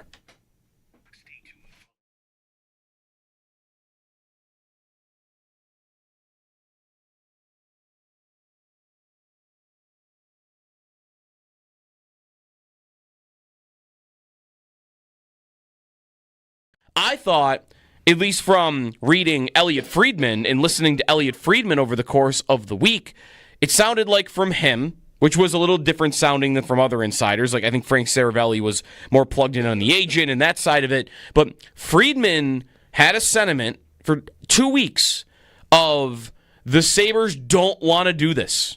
They don't want to trade Peterka. They'd like to find a way to keep this relationship going, or they would trade him. They've begun listening, but the only way they do it is if they, I don't think he used the word blow your socks off, but it was, by all intents and purposes, what he said. That you're really going to have to give them a juicy offer to get this player off their team. Michael Kesselring and Josh Doan, to me, doesn't strike that chord. And it doesn't mean that those two players cannot help the Sabres.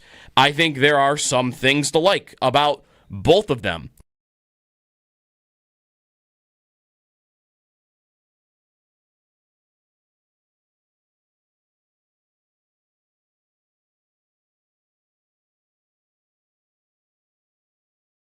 Really what this trade does for me is It confirms a lot of priors about the Sabres that you might have had. One, the players that want to be here mentality, right? Again, no fighting, no. What do you mean? Oh, you want out? Okay, you have 4 years of. We have 4 years of leverage, of contract control before you can hit unrestricted free agent status. So, okay, I respect your wanting out, but no, I'm not doing that. I've got you for 4 more years. I'm at least playing you for 1 more of the 4, and he's got to sign. 2, the not spending to the cap. You would have had that confirmed yesterday. At this time, they could go and use it. Like, and I woke up to your tweet of like, well, now the Sabres do have all this cap space to use. And I'd love for that to be true. How confident are we, though, that the Sabres are going to turn around and they're now viewing this as, man, we got $21 million in cap space now after trading Peterka. We didn't have to pay him $7.7 million, which is what he signed with Utah.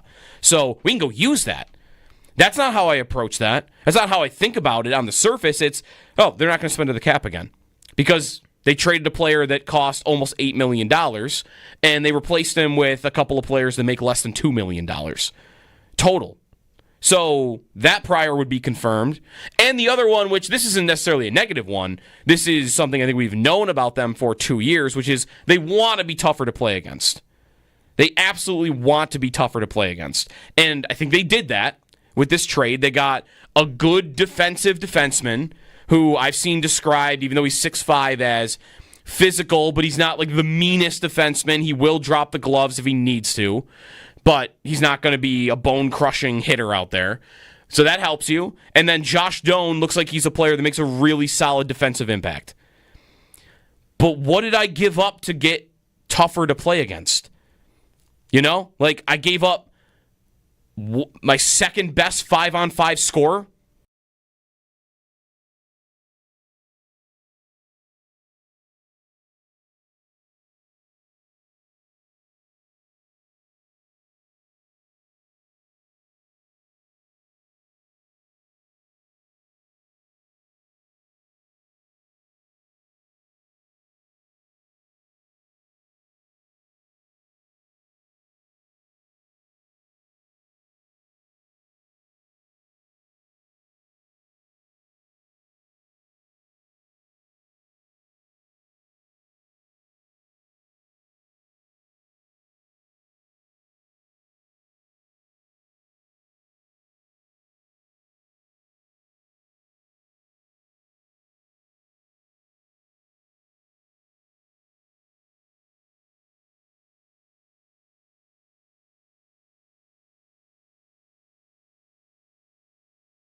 .23 and is a point-per-game producer, and they trade him to St. Louis. Yeah. For Rob Ramage.